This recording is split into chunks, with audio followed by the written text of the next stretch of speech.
आज हम एक ऐसे निवेशक की दुनिया में झांक रहे हैं जिनका नाम लगभग हर कोई जानता है, वॉरेन बफे। हमारे पास ना उनके जीवन और निवेश पर एक किताब के कुछ खास हिस्से हैं। हाँ, बिल्कुल।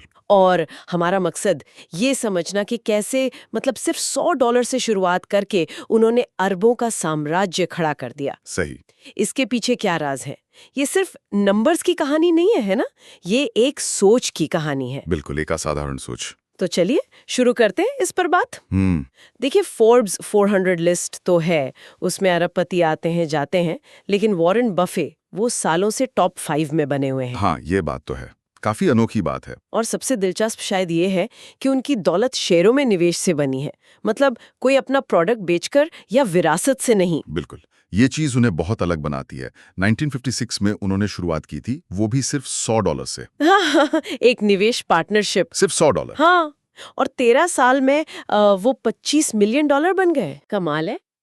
और 2004 आते आते तो उनकी निजी संपत्ति करीब करीब $43 बिलियन थी। ये दिखाता है कि उनकी निवेश क्षमता कितनी जबरदस्त है। और सुना है वो बचपन से ही नंबर्स के साथ काफी अच्छे थे। हाँ, काफी। कॉलेज में बेंजामिन ग्राहम की किताब पढ़ी, द इंटेलिजेंट इन्वेस्टर, और उससे इतने प्रभावित हुए कि सीधा कोलंबिया चले गए ग्राहम से पढ़ने। बिल्कुल, वहीं से क्या कहते हैं उनकी नींव पड़ी। ग्राहम का प्रभाव बहुत गहरा था। तो लगता है वहीं से दिशा मिली। हाँ, बिल्कुल। फिर 1956 में ओमाहा लौटे और अपनी पार्टनरशिप शुरू की।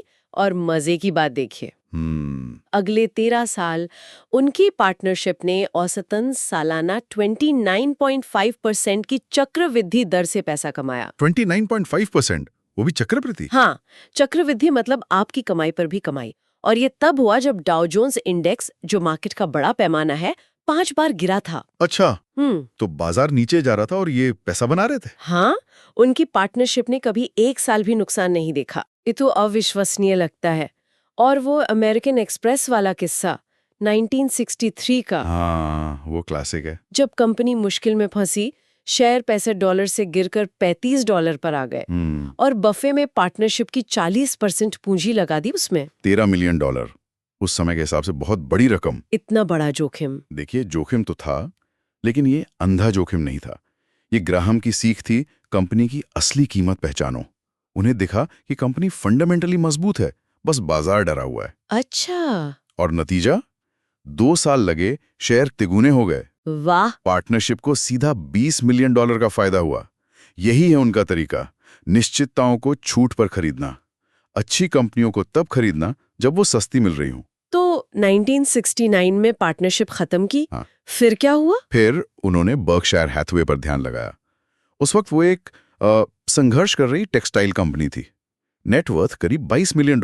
और आज 40 साल बाद वो $69 बिलियन की कंपनी बन गई। मतलब प्रति शेयर बुक वैल्यू $19 से बढ़कर ₹50,000 के पार।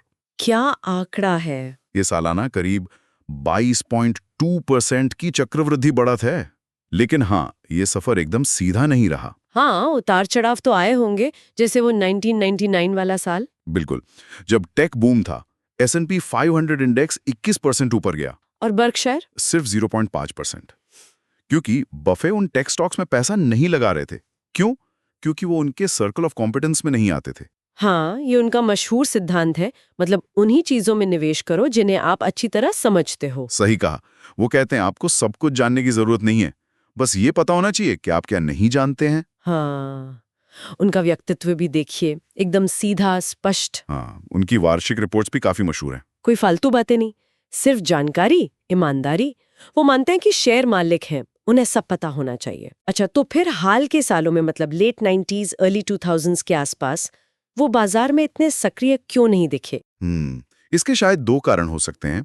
एक कि जिन कंपनियों को वो पसंद करते हैं, मतलब जिनकी कमाई का अंदाजा लगाना आसान है, वो शायद सही कीमत पर मिल नहीं रही थी। महंगी हो गई थी उनके हिसाब से शायद।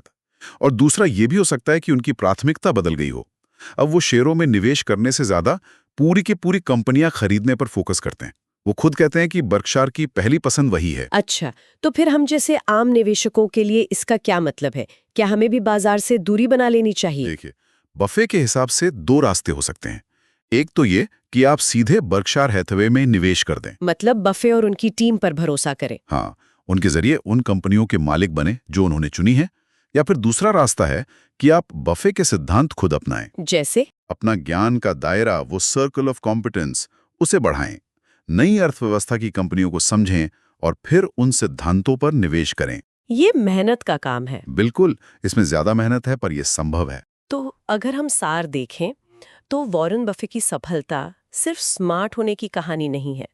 ये अनुशासन, धैर्य, अपनी समझ पर टिके रहने और मूल्य पहचानने की कहानी है। हाँ, ये दिखाता है कि अगर आपकी सोच साफ हो और आप लंबे समय के लिए सोचें तो क्या हासिल किया जा सकता है। और यहाँ एक सोचने वाली बात और है, क्या ये जो सर्कल ऑफ कॉम्पिटेंस का सिद्धांत है, ये सिर्फ निवेश के लिए ही है या हम इसे जीवन के दूसरे फैसलों में भी इस्तेमाल कर सकते हैं, जैसे अपना करियर चुनते वक्त या कुछ नया सीखते वक्त? मतलब उन्हीं चीजों पर फोकस करें जिन्हें हम सच में समझते हैं और जिनमें हमारी दिलचस्पी है। हाँ, क्या पता इस सोच से जीवन में और स्पष्टता आ जाए।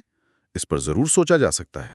वॉरेन बफे की इतनी जबरदस्त कामयाबी, इसके पीछे की सोच क्या है? आज हम इसी सवाल का जवाब ढूंढने निकले हैं और खास तौर पर उन 4 लोगों पर फोकस करेंगे जिनका बफे की इन्वेस्टिंग स्टाइल पर सबसे गहरा असर रहा। Benjamin Graham, Philip Fisher, John Burr Williams और चार्ली मंगर। हमारे पास जो जानकारी है वो यही दिखाती है कि कैसे इन अलग-अलग गुरुओं की जो सीख थी उसने मिलकर दुनिया के सबसे कामयाब निवेशक को, आप कह सकते हैं, शेप किया। तो चलिए इस पूरी जर्नी को समझने की कोशिश करते हैं। शुरुआत करते हैं बेंजामिन ग्रेहम से। उन्हें अक्सर वैल्यू इन्वेस्टिंग का पितामह भी कहते हैं, है ना? बिल्कुल। ग्राम का जो सबसे बड़ा सिद्धांत था वो था मार्जिन ऑफ सेफ्टी, यानी सुरक्षा का मार्जिन। सुरक्षा का मार्जिन। हाँ, ये सिर्फ सस्ता खरीदना नहीं था। हम्म। ये एक तरह का बफर था कि अगर आपके एनालिसिस में कोई गलती हो जाए या लक खराब हो तो भी नुकसान कम हो। मतलब किसी शेयर को उसकी जो असली कीमत है, इंट्रिंसिक वैल्यू, हाँ। उससे काफी कम दाम पर लेना। अच्छा। उनका मानना था कि भाई अगर आपने पूरा विश्लेषण किया है तभी वो निवेश है, वरना वो बस सट्टेबाजी है। और उनके वो 2 नियम तो बहुत फेमस हैं। पहला, पैसा मत गवाओ। दूसरा, पहला नियम कभी मत भूलो। हाँ, वो तो है। लेकिन ग्राहम इस पर भी जोर देते थे कि बाजार जो है वो अक्सर इमोशंस में बह जाता है, डर और लालच में। जी बिल्कुल। और इसी वजह से शेयरों की कीमतें गलत लग जाती हैं। एक समझदार निवेशक उनके हिसाब से इसी उतार चढ़ाव का फायदा उठाता है। मतलब भीड़ से अलग चलना। हाँ, ग्राहम ने यही सिखाया कि अगर आपके फैक्ट सही हैं, आपका लॉजिक ठीक है, तो भीड़ के खिलाफ जाने से डरना नहीं चाहिए। आपकी सक्सेस सही एनालिसिस से आएगी, न कि सबके पीछे चलने से। ठीक है, तो ग्राहम ने सिखाया कि सस्ता खरीदो, सेफ्टी पर ध्यान दो। लेकिन एक सवाल उठता है, क्या सिर्फ ऐसी कंपनियां खरीदना जो स्टेटिस्टिकली सस्ती हों, भले ही एवरेज हों, क्या ये बफे के बढ़ते हुए फंड के लिए काफी था? उन्हें ग्रोथ भी तो चाहिए होगी। बिल्कुल सही पॉइंट। और यहीं पर फिलिप फिशर की सोच काम आती है। वो ग्राहम से काफी अलग सोचते थे। कैसे? फिशर का पूरा ध्यान क्वालिटी पर था।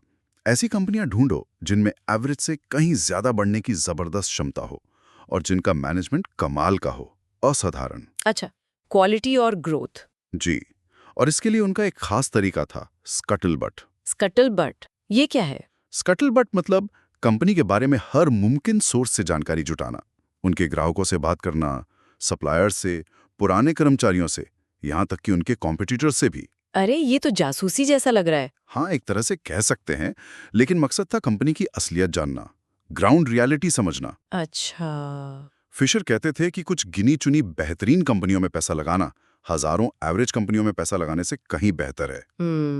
और सबसे जरूरी बात, सिर्फ उसी बिजनेस में पैसा लगाओ जिसे आप अच्छी तरह समझते हो, जिसे वो कहते थे सर्कल ऑफ कॉम्पिटेंस या योग्यता का दायरा। लेकिन उसकी सही कीमत कैसे तय करें, खासकर जब हम भविष्य की कमाई को देख रहे हो? इसके लिए जॉन बर विलियम्स का काम बहुत महत्वपूर्ण है।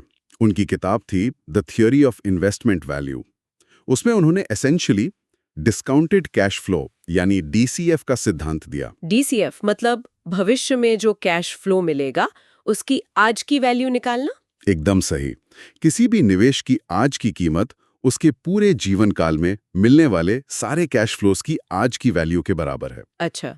विलियम्स ने फोकस सिर्फ आज की एसेट से हटाकर भविष्य में मिलने वाले कैश पर डाला, जो लॉन्ग टर्म इन्वेस्टमेंट के लिए बहुत जरूरी था। उनके शब्द थे, गाय उसके दूध के लिए है, मुर्गी अंडों के लिए और स्टॉक उसके डिविडेंड यानी कैश फ्लो के लिए। इंटरेस्टिंग। और वॉरेन बफे आज भी कंपनियों को वैल्यू करने के लिए इसी फंडामेंटल तरीके का इस्तेमाल करते हैं। तो अब हमारे पास ग्राहम का वैल्यू, फिशर की क्वालिटी, विलियम्स का वैल्यूएशन मॉडल है। अब आते हैं चार्ली मंगर पर, बफे के इतने लंबे समय के पार्टनर। इन सब धागों को जोड़ने में उनका क्या रोल रहा, खासकर ग्राहम और फिशर के बीच एक बैलेंस बनाने में? हाँ, मंगर का असर बहुत ही गहरा था, बहुत ज्यादा। वो मंगर ही थे जिन्होंने बफे को पुश किया ग्राहम के सिर्फ सिगार बट या सिर्फ सस्ता वाले नजरिए से आगे बढ़ने के लिए। अच्छा। और फिशर की तरह सोचने के लिए कि एक अच्छी कंपनी को एक फेयर प्राइस पर खरीदना एक एवरेज कंपनी को बहुत सस्ते में खरीदने से कहीं बेहतर हो सकता है। कोई उदाहरण है इसका? हाँ, सीज कैंडी का जो सौदा था वो उसकी बुक वैल्यू से लगभग 3 गुना कीमत पर खरीदा गया था। ये मंगर के समझाने पर ही हुआ और ये बफे की सोच में एक बहुत बड़ा टर्निंग पॉइंट था। अच्छा। तो मंगर ने वो ब्रिज बनाया एक तरह से। बिल्कुल। उन्होंने ग्राहम के मार्जिन ऑफ सेफ्टी को फिशर की क्वालिटी फोकस के साथ मिला दिया। तो ये सिर्फ अलग-अलग आइडियाज नहीं है, बल्कि एक एवोल्यूशन है, सस्ते से अच्छे की तरफ, सिर्फ नंबर से हटकर बिजनेस की गहरी समझ की तरफ। हाँ, कह सकते हैं। ग्राहम से कीमत और बाजार की साइकोलॉजी समझना, फिशर से क्वालिटी और डीप रिसर्च का महत्व जानना, विलियम से वैल्यूएशन का फ्रेमवर्क लेना और फिर मंगर से इन सबको मिलाकर सही जजमेंट लेना। बिल्कुल सही। बफे ने इन चारों गुरुओं की शिक्षाओं को लिया और अपनी समझ और अनुभव से मिलाकर अपनी एक यूनिक स्ट्रैटेजी बना ली। वो खुद भी कहते हैं कि मंगर के आने के बाद वो जो पहले खुद को 85% ग्राहम और 15% फिशर मानते थे, वो धीरे धीरे शायद 50-50 के बैलेंस पर आ गए। तो ये सिर्फ थ्योरी जानने की बात नहीं है। नहीं, बिल्कुल नहीं। असली कामयाबी इन सिद्धांतों को जानने में नहीं, बल्कि उन्हें लगातार डिसिप्लिन के साथ और बदलती हुई मार्केट कंडीशंस के हिसाब से लागू करने में है। तो इस पूरी चर्चा से हम क्या समझ सकते हैं? निचोड़ क्या है? शायद यही कि जो महान सफलता होती है वो अक्सर अलग-अलग या तक कि जो विरोधी लगने वाले विचार हैं उनको समझने, मिलाने और फिर उन्हें अपने तरीके से इस्तेमाल करने से जन्म लेती है। हाँ, और ये एक अहम सवाल भी खड़ा करता है कि आज की जो दुनिया है, इतनी तेज रफ्तार, इतनी सारी इंफॉर्मेशन, क्या आज के निवेशक भी इन्वेस्टमेंट के इन बुनियादी स्तंभों को वैल्यू, क्वालिटी, साइकोलॉजी और इंडिपेंडेंट थिंकिंग, क्या इनको अपने फैसलों का आधार बना रहे हैं या बना सकते हैं? वाकई ये सोचने वाली बात है, इस पर विचार करना चाहिए। तो चलिए आज बर्कशायर हैथवे की कहानी में जरा गहराई से उतरते हैं। आज ये एक निवेश जगत की दिग्गज कंपनी है, पर शुरुआत काफी अलग थी। हाँ, बिल्कुल। 1965 में जब वॉरेन बफेट ने टेक ओवर किया तो बर्कशायर हैथवे एक, आप कह सकते हैं, एक जूझती हुई टेक्सटाइल मिल थी। हालत इतनी खराब थी कि इक्विटी आधी रह गई थी और नुकसान मतलब $10 मिलियन से ज्यादा का घाटा था। बिल्कुल, और टेक्सटाइल का बिजनेस अपने आप में ही मतलब बहुत मुश्किल था। एक तो ये कमोडिटी बिजनेस है, ऊपर से विदेशी मुकाबला, खासकर जहां लेबर सस्ता हो, और फिर लगातार भारी भरकम पूंजी निवेश की जरूरत, वो भी बिना मुनाफे के। तो आज हम इसी पर बात करेंगे। हमारे पास जो जानकारी है उसके आधार पर ये समझने की कोशिश रहेगी कि बर्कशायर हैथवे टेक्सटाइल से बीमा की तरफ कैसे और क्यों बढ़ी, और ये बदलाव इतना सफल क्यों रहा है ना। बीमा कंपनी चलाने का वो असली फायदा क्या है? हाँ, वही। इसमें सबसे दिलचस्प बात तो यह है कि शुरू के सालों में ही बफेट का जो छोटा सा निवेश पोर्टफोलियो था, वो बर्कशायर के विशाल टेक्सटाइल डिवीजन से कहीं ज्यादा कमा रहा था, जबकि टेक्सटाइल के पास इक्विटी 10 गुना ज्यादा थी। तो फिर सवाल उठता है कि बफेट ने टेक्सटाइल मिलें फौरन बंद क्यों नहीं की? कोई तो वजह रही होगी। हाँ, वजह थी, सामाजिक भी और व्यवहारिक भी। देखिए, वो उस इलाके की सबसे बड़ी एम्प्लॉयर थी। अच्छा। कई पुराने कर्मचारी थे, मैनेजमेंट भी काफी जोश में था, यूनियन ने भी साथ दे रही थी, तो एकदम से बंद करना वो मुश्किल फैसला था। समझ आता है। लेकिन आखिरकार 1985 में वो बंद करनी ही पड़ी। इससे एक सबक तो मिलता है कि जो बिजनेस खराब चल रहा हो उसे सुधारना वो अक्सर बहुत मुश्किल होता है। सही बात है। लेकिन अजीब बात देखिए, इसी टेक्सटाइल बिजनेस से जो थोड़ी बहुत पूंजी मिली, उसी से पहली बीमा कंपनी खरीदने का रास्ता खुला। और यहीं से बर्कशायर की कहानी ने एक नया मोड़ लिया है ना? बिल्कुल। मार्च 1967 में बर्कशायर ने ओमाहा की 2 बीमा कंपनियां खरीदी, नेशनल इंडेमनिटी और नेशनल फायर एंड मरीन, करीब $8.6 मिलियन में। और बीमा का जो असली खेल है वो फ्लोट में है। ये क्या होता है? हाँ, फ्लोट। देखिए, बीमा कंपनियां पॉलिसी होल्डर्स से प्रीमियम तो पहले ले लेती हैं, हाँ। लेकिन क्लेम का पैसा देती हैं बाद में। इस बीच जो पैसा उनके पास जमा रहता है उसे फ्लोट कहते हैं।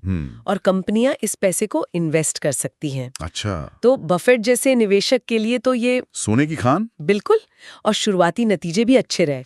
2 साल में ही इन्वेस्टमेंट पोर्टफोलियो करीब $32 मिलियन से बढ़कर $42 मिलियन हो गया। वाह। और बीमा कारोबार भी वो भी मुनाफे में था। फिर कहानी में एंट्री होती है GICO की। बफेट का GICO से रिश्ता तो पुराना था, शायद बेन ग्राहम के जमाने से। हाँ बिल्कुल, अपने गुरु बेन ग्राहम के जरिए ही। छात्र थे तब वो GICO गए थे, शनिवार को लॉरी में डेविडसन से मिले थे। GICO का कॉन्सेप्ट भी अलग था। क्या था वो? वो सिर्फ अच्छे ड्राइवरों का बीमा करते थे और एजेंट के बिना सीधे ग्राहकों को बेचते थे, तो कॉस्ट कम रहती। लेकिन फिर 1970s के दशक में GICO की हालत बहुत खराब हो गई थी, लगभग दिवालिया होने वाली थी। हाँ बिल्कुल, 70 के दशक के मध्य में बड़ी गलतियां हुई उनसे। प्रीमियम बहुत कम रखा और भविष्य के क्लेम्स के लिए जो पैसा अलग रखना होता है उसका अंदाजा वो बिल्कुल गलत लगाया। शेयर $61 से गिरकर $2 पर आ गया था। बाप रे! तो जब कंपनी डूब रही थी तब वॉरेन बफेट ने इसमें पैसा लगाया। ये तो बहुत बड़ा जोखिम था। यही तो बफेट की जीनियस दिखती है। उन्होंने ये पहचाना कि GICO की जो मूल ताकत थी, कम लागत वाला मॉडल, ब्रांड, वो अभी भी मौजूद है। मैनेजमेंट ने भले ही गलतियां की थी पर वो अस्थायी थी। तो 1976 में जब सब डर रहे थे, उन्होंने करीब $45.7 मिलियन का निवेश शुरू किया। उन्हें यकीन था कि कंपनी उभर जाएगी। और वो सही साबित हुए। बिल्कुल। GICO न सिर्फ मुनाफे में नौटी बल्कि लगातार अंडरराइटिंग प्रॉफिट कमाने लगी। मतलब प्रीमियम से ही मुनाफा। ये बीमा उद्योग में बहुत कम होता है। और हाँ, इसमें लू सिम्पसन के शानदार निवेश प्रबंधन का भी बड़ा हाथ था। और फिर आगे चलकर 1995-96 में बर्कशायर ने बाकी हिस्सेदारी भी खरीद ली, करीब $2.3 बिलियन में। हाँ, जबरदस्त बढ़त हुई। 1996 से 2003 तक देखें तो मार्केट शेयर 2.7% से बढ़कर 5% हो गया और प्रीमियम वो 2.9 बिलियन से 8.1 बिलियन पहुंच गया। कमाल है। और ये भी दिखाता है कि बफेट अब सिर्फ सस्ती नहीं बल्कि बेहतरीन कंपनियों के लिए ऊंची कीमत देने को भी तैयार थे। शायद चार्ली मंगर का असर। इसके बाद एक और बड़ा सौदा हुआ 1998 में, जनरल री का अधिग्रहण, जेनरे। ये तो और भी बड़ा था, करीब $16 बिलियन के स्टॉक में। ये पुनर्बीमा कंपनी थी। हाँ, जनरे पुनर्बीमा मतलब बीमा कंपनियों का बीमा करना। ये एक बहुत बड़ा रणनीतिक कदम था। कैसे? इससे बर्कशायर का निवेश पोर्टफोलियो बॉन्ड्स की तरफ ज्यादा झुक गया, जो टैक्स के नजरिए से फायदेमंद था। और जनरे के निवेश का प्रबंधन वो खुद बफेट ने अपने हाथ में ले लिया। लेकिन इसकी शुरुआत तो थोड़ी मुश्किल रही थी, है ना? हाँ, रही थी। अधिग्रहण के फौरन बाद कुछ साल खराब गए। प्राकृतिक आपदाएं ज्यादा हुई, प्रीमियम शायद कम था, और फिर 9/11 का हमला, वो बहुत बड़ा झटका था। जनरे को अकेले ही $17.5 बिलियन का नुकसान हुआ। ओहो, तो बफेट ने कैसे संभाला इसे? देखिए, उन्होंने समस्याएं मानी, लेकिन उनका फोकस हमेशा लॉन्ग टर्म वैल्यू पर रहा। उन्होंने कीमतें ठीक करवाईं, रिजर्व सही से बनवाए और सुधारों पर काम किया। नतीजा 2002 तक जनरे वापस मुनाफे में आ गई। और एक नाम जिसका जिक्र जरूरी है, अजीत जैन। अरे हाँ, बिल्कुल, अजीत जैन। वो नेशनल इंडेमनिटी के पुनर्बीमा डिवीजन को 1982 से संभाल रहे हैं। उनका क्या खास योगदान रहा? बर्कशायर की जो वित्तीय ताकत है, उसकी वजह से अजीत जैन का डिवीजन ऐसे बड़े और अजीबोगरीब जोखिम उठा सकता है जो कोई और नहीं उठा सकता। और ये डिवीजन बहुत ही ज्यादा लाभदायक रहा है। लगातार अंडरराइटिंग मुनाफा। अंडरराइटिंग मुनाफा मतलब प्रीमियम सीट फायदा। इसे नेगेटिव फ्लोट कॉस्ट भी कहते हैं। यानी उन्हें फ्लोट रखने के लिए पैसे मिल रहे थे, न कि सिर्फ उस पर रिटर्न कमाना था। वाह, तो फिर बफेट का बीमा को लेकर पूरा दर्शन क्या है, निचोड़ क्या है? उनका मानना है कि बीमा वैसे तो एक कमोडिटी जैसा है, मतलब सब एक जैसा बेच रहे हैं, लेकिन आप फर्क ला सकते हैं अपनी वित्तीय ताकत से और सबसे जरूरी अंडरराइटिंग अनुशासन से।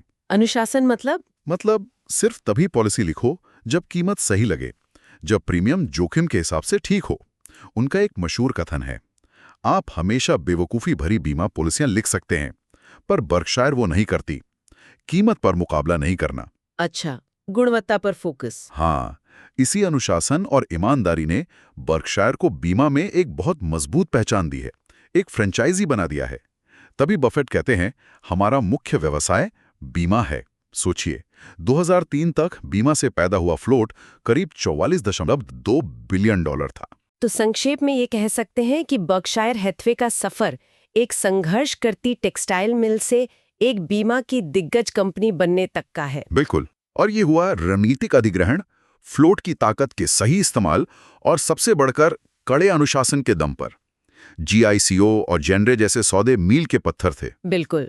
और अंत में एक सोचने वाली बात, स्रोत ये भी बताते हैं कि बफे ने शायद पुनर्बीमा में इंसान की बनाई महाआपदाओं के जोखिम का सही अंदाजा नहीं लगाया था और 9/11 ने जेनरे को कैसे प्रभावित किया। ये सही है। तो ये हमें सोचने पर मजबूर करता है कि भविष्य में कौन सी ऐसी अनसोची वैश्विक घटनाएं हो सकती हैं जिनका शायद आज हम अंदाजा भी नहीं लगा सकते, जो बर्कशायर के इतने अनुशासित नजरिए के लिए भी नई चुनौतियां खड़ी कर दे। हाँ, ये एक बड़ा सवाल है। बीमा आखिर है तो भविष्य के जोखिम का ही खेल, और भविष्य हमेशा अनिश्चित होता है। नमस्कार। वॉरेन बफे की निवेश रणनीति अक्सर काफी जटिल लगती है ना? हाँ, लगती तो है। लेकिन अगर उसे निचोड़ें तो एक हैरान करने वाली सीधी सी बात सामने आती है। बिल्कुल। कि शेयर खरीदना उनके लिए ठीक वैसा ही है जैसे कोई पूरा का पूरा कारोबार, पूरा बिजनेस ही खरीद रहा हो। एग्जैक्टली, वही सोच है। सोचिए जरा, उनकी कंपनी बर्कशायर हैथवे वो करीब 100 अलग अलग कारोबारों की मालिक है। हाँ, बर्कशायर काफी फैली हुई है। बीमा है, कैंडी है, फर्नीचर, रेलवे, यहाँ तक कि अंडरवेयर भी है। वो भी सब कुछ। तो ये सब जुड़ता कैसे है? असल में एक ही नजरिए से जुड़ता है, एक मालिक के नजरिए से। सही कहा। तो आज हम इसी बात की गहराई में उतर रहे हैं। बफे कंपनियां चुनते कैसे हैं, चाहे वो पूरी खरीद रहे हो या बाजार से सिर्फ हिस्सेदारी ले रहे हो। हमारा मिशन है उन सिद्धांतों को समझना जिनसे शायद हर निवेशक कुछ सीख सकता है। बिल्कुल कूल। यहाँ सबसे दिलचस्प बात, जैसा आपने कहा, यही है कि बफे के लिए इन दोनों कामों में, मतलब पूरी कंपनी खरीदना या उसके शेयर खरीदना, कोई बुनियादी फर्क है ही नहीं। अच्छा। वो हमेशा एक मालिक की तरह ही सोचते हैं। देखिए, उनके लिए शेयर बाजार कोई अलग चीज नहीं है, वो असल कारोबारों का ही एक बाजार है। हाँ, ये बात तो है। हर शेयर को वो पूरी कंपनी के एक छोटे से टुकड़े की तरह देखते हैं। तो उनके सवाल भी वही होते हैं जो एक फैक्ट्री मालिक पूछेगा। जैसे क्या मैं ये धंधा समझता हूँ? क्या ये लगातार अच्छा मुनाफा कमा रहा है? क्या इसका भविष्य ठीक है, टिकाऊ है? इक्विटी पर अच्छा रिटर्न मिलेगा क्या? कर्ज कितना है? और मैनेजमेंट, वो काबिल और ईमानदार है या नहीं? और हाँ, सबसे जरूरी बात, क्या ये सही कीमत पर मिल रहा है? ये दिलचस्प है, पर सही कीमत का मतलब क्या हमेशा सबसे सस्ता होता है? मैंने सुना है वो सिर्फ सस्ती चीजें नहीं खरीदते। हमेशा नहीं, और यही एक बड़ा सबक है उनके तरीके में। देखिए, 1972 में सीज कैंडीज का जो अधिग्रहण था, हाँ, सीज कैंडीज, वो एक अहम मोड़ था। बर्कशायर ने उसे खरीदा, लेकिन दाम क्या था? कंपनी की जो बुक वैल्यू होती है ना, मतलब किताबों में दर्ज कुल संपत्ति, हाँ, उसके मुकाबले लगभग 3 गुना कीमत पर। 3 गुना? बाप रे। हाँ, और ये शायद पहली बार था जब बफे ने साफ तौर पर माना कि एक बेहतरीन क्वालिटी वाली कंपनी के लिए ज्यादा कीमत देना भी समझदारी हो सकती है। अच्छा। उन्होंने बाद में कहा भी कि अगर सीज कैंडी का अनुभव न होता तो शायद वो कोका कोला जैसी कंपनी में इतना बड़ा निवेश कभी कर ही नहीं पाते। वाह। तो ये दिखाता है कि बफे सिर्फ एसेट्स नहीं देख रहे थे, वो ब्रांड की ताकत, भविष्य में लगातार कमाई करने की क्षमता, इन सब पर गौर कर रहे थे। कमाल है। और मैंने सुना है उनके कंपनियां खरीदने के तरीके भी बड़े दिलचस्प होते हैं, जैसे क्लेटन होम्स के साथ हुआ था। वो क्या कहानी है? हाँ, वो कहानी बफे के काम करने के अंदाज को बखूबी दिखाती है। सोचिए, उन्होंने क्लेटन होम्स के संस्थापक जिम क्लेटन की लिखी एक किताब पढ़ी। अच्छा, किताब पढ़ी? हाँ, उन्हें वो पसंद आई। फिर उन्होंने जिम के बेटे केविन क्लेटन, जो उस समय कंपनी के CEO थे, उन्हें फोन किया। बस थोड़ी देर बात की फोन पर? हाँ, फोन पर। इंडस्ट्री का अपना पुराना अनुभव भी ध्यान में रखा, जो वैसे कुछ खास अच्छा नहीं था मैन्युफैक्चर्ड होम्स को लेकर। और बस इन्हीं चीजों के आधार पर उन्होंने 1.7 अरब डॉलर में पूरी कंपनी खरीदने का फैसला कर लिया। क्या बात कर रहे हैं? बिना कंपनी गए, बिना लंबी चौड़ी जांच पड़ताल के? बिल्कुल। ये उनके मैनेजमेंट पर भरोसे और कारोबार की जो उनकी अपनी बुनियादी समझ है, उस पर कितना जोर देता है, ये दिखाता है। तो यही मालिक वाली सोच वो फिर शेयर बाजार में भी लगाते हैं, जैसे जब उन्होंने कोका कोला या जिलेट में पैसा लगाया। बिल्कुल वही सोच। कोका कोला को तो वो बचपन से जानते थे, पीते थे, लेकिन शेयर खरीदे 1988 में। हाँ, काफी बाद में। क्यों? क्योंकि तब उन्हें कंपनी की बिजनेस मॉडल की असली ताकत समझ आई। उसका वो जबरदस्त ब्रांड, दुनिया भर में फैला हुआ डिस्ट्रीब्यूशन नेटवर्क और लगातार मुनाफा कमाने की क्षमता। अच्छा। जिलेट का मामला थोड़ा अलग था। 1980 के दशक में जब कंपनी मुश्किलों में थी और दूसरी कंपनियां उसे खरीदने की ताक में थी। हाँ, टेक ओवर की बातें चल रही थी शायद। बिल्कुल। तब बफे ने उसमें $600 मिलियन का बड़ा निवेश किया। क्यों? क्योंकि उन्हें कारोबार की बुनियादी ताकत पर भरोसा था। उनका वो मशहूर वाक्य है ना, हाँ, कौन सा? ये जानना सुकून देता है कि दुनिया में 2.5 अरब मर्द हैं जिन्हें कल सुबह उठकर शेव करना पड़ेगा। हाँ, ये सोचने का एक दिलचस्प तरीका है। मतलब रोजमर्रा की जरूरतें कितनी भरोसेमंद हो सकती हैं। एग्जैक्टली। और वॉशिंगटन पोस्ट वाला निवेश, वो भी तो तब किया था जब बाजार बुरी तरह गिरा हुआ था, है ना? हाँ, 1973 की बात है। बाजार में गिरावट थी और लोग मीडिया कंपनियों से थोड़ा डर रहे थे। लेकिन बफे ने क्या देखा? उन्होंने कंपनी की मैनेजमेंट टीम, खासकर कैथरीन ग्राहम के लीडरशिप को पहचाना, अखबार की प्रतिष्ठा और उसकी फ्रेंचाइजी वैल्यू, मतलब उसकी जो मजबूत बाजार स्थिति थी, उसको समझा। अच्छा। ये निवेश न सिर्फ पैसों के लिहाज से जबरदस्त सफल रहा, बल्कि इसने बफे की छवि भी मजबूत की, एक ऐसे निवेशक के तौर पर जो भीड़ के उलट जाकर बेहतरीन कारोबारों को मुश्किल समय में पहचान सकता है। सही बात है। ये दिखाता है कि वो बाजार के शोर शराबे से, उतार चढ़ाव से घबराते नहीं हैं, बल्कि उसे अच्छे कारोबारों को सही कीमत पर खरीदने का एक मौका मानते हैं। तो इन सभी कहानियों और इस पूरे सोच का मतलब निचोड़ क्या है?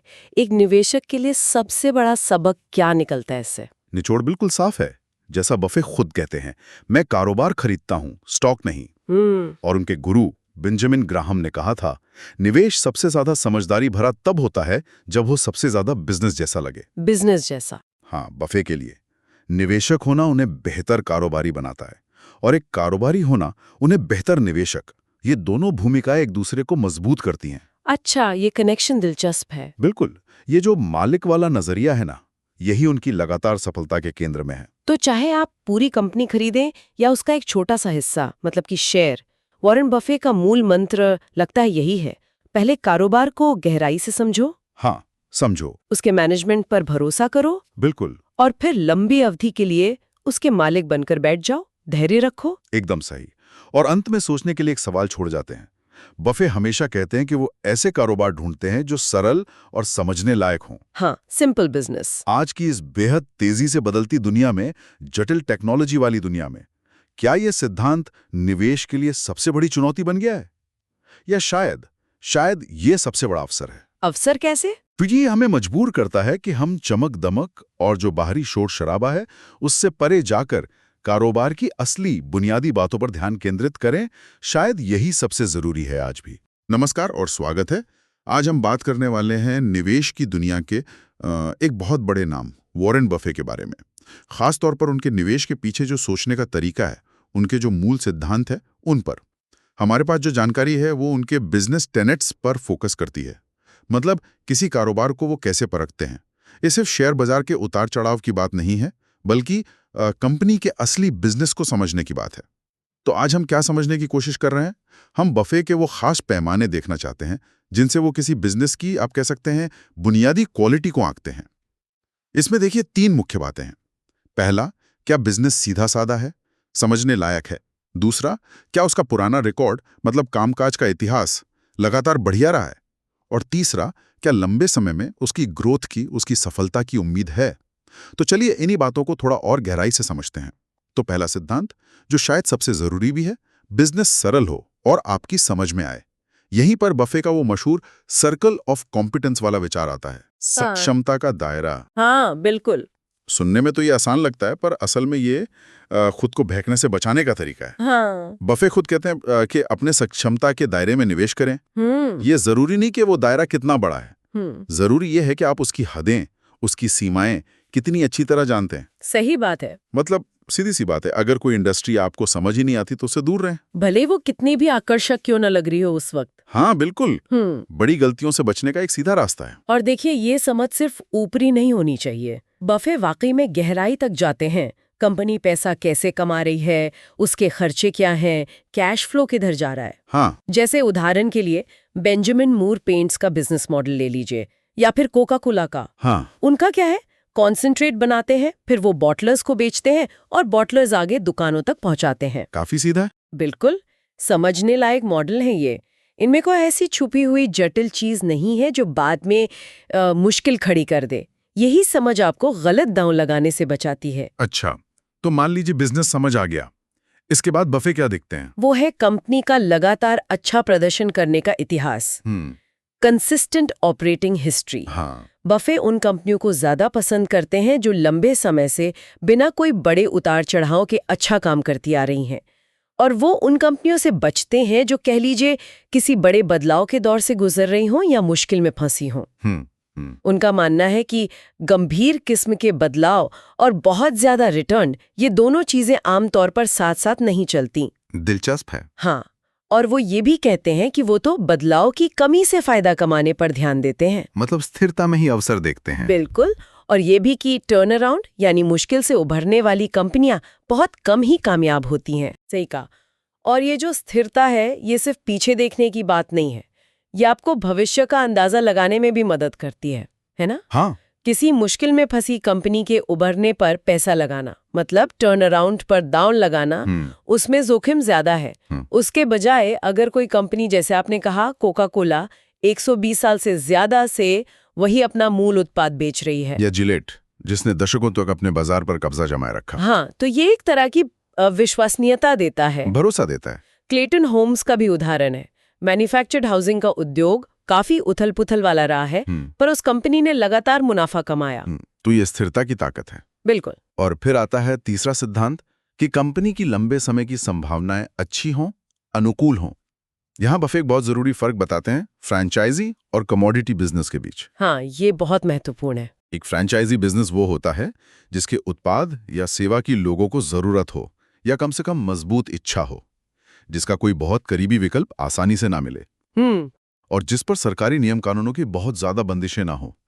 इसी को बफे एक खाई या मोट कहते हैं, एक तरह का सुरक्षा कवच। हाँ, जो प्रतियोगियों को दूर रखता है। उनका वो मजेदार कथन भी है ना कि मुझे क्या पसंद है, एक बड़ा सा किला और उसके चारों तरफ एक चौड़ी खाई जिसमें पिराना और मगरमच्छ हो। हाँ, ये सुनने में मजेदार है, पर ये सीधे सीधे बिजनेस की ताकत की बात है।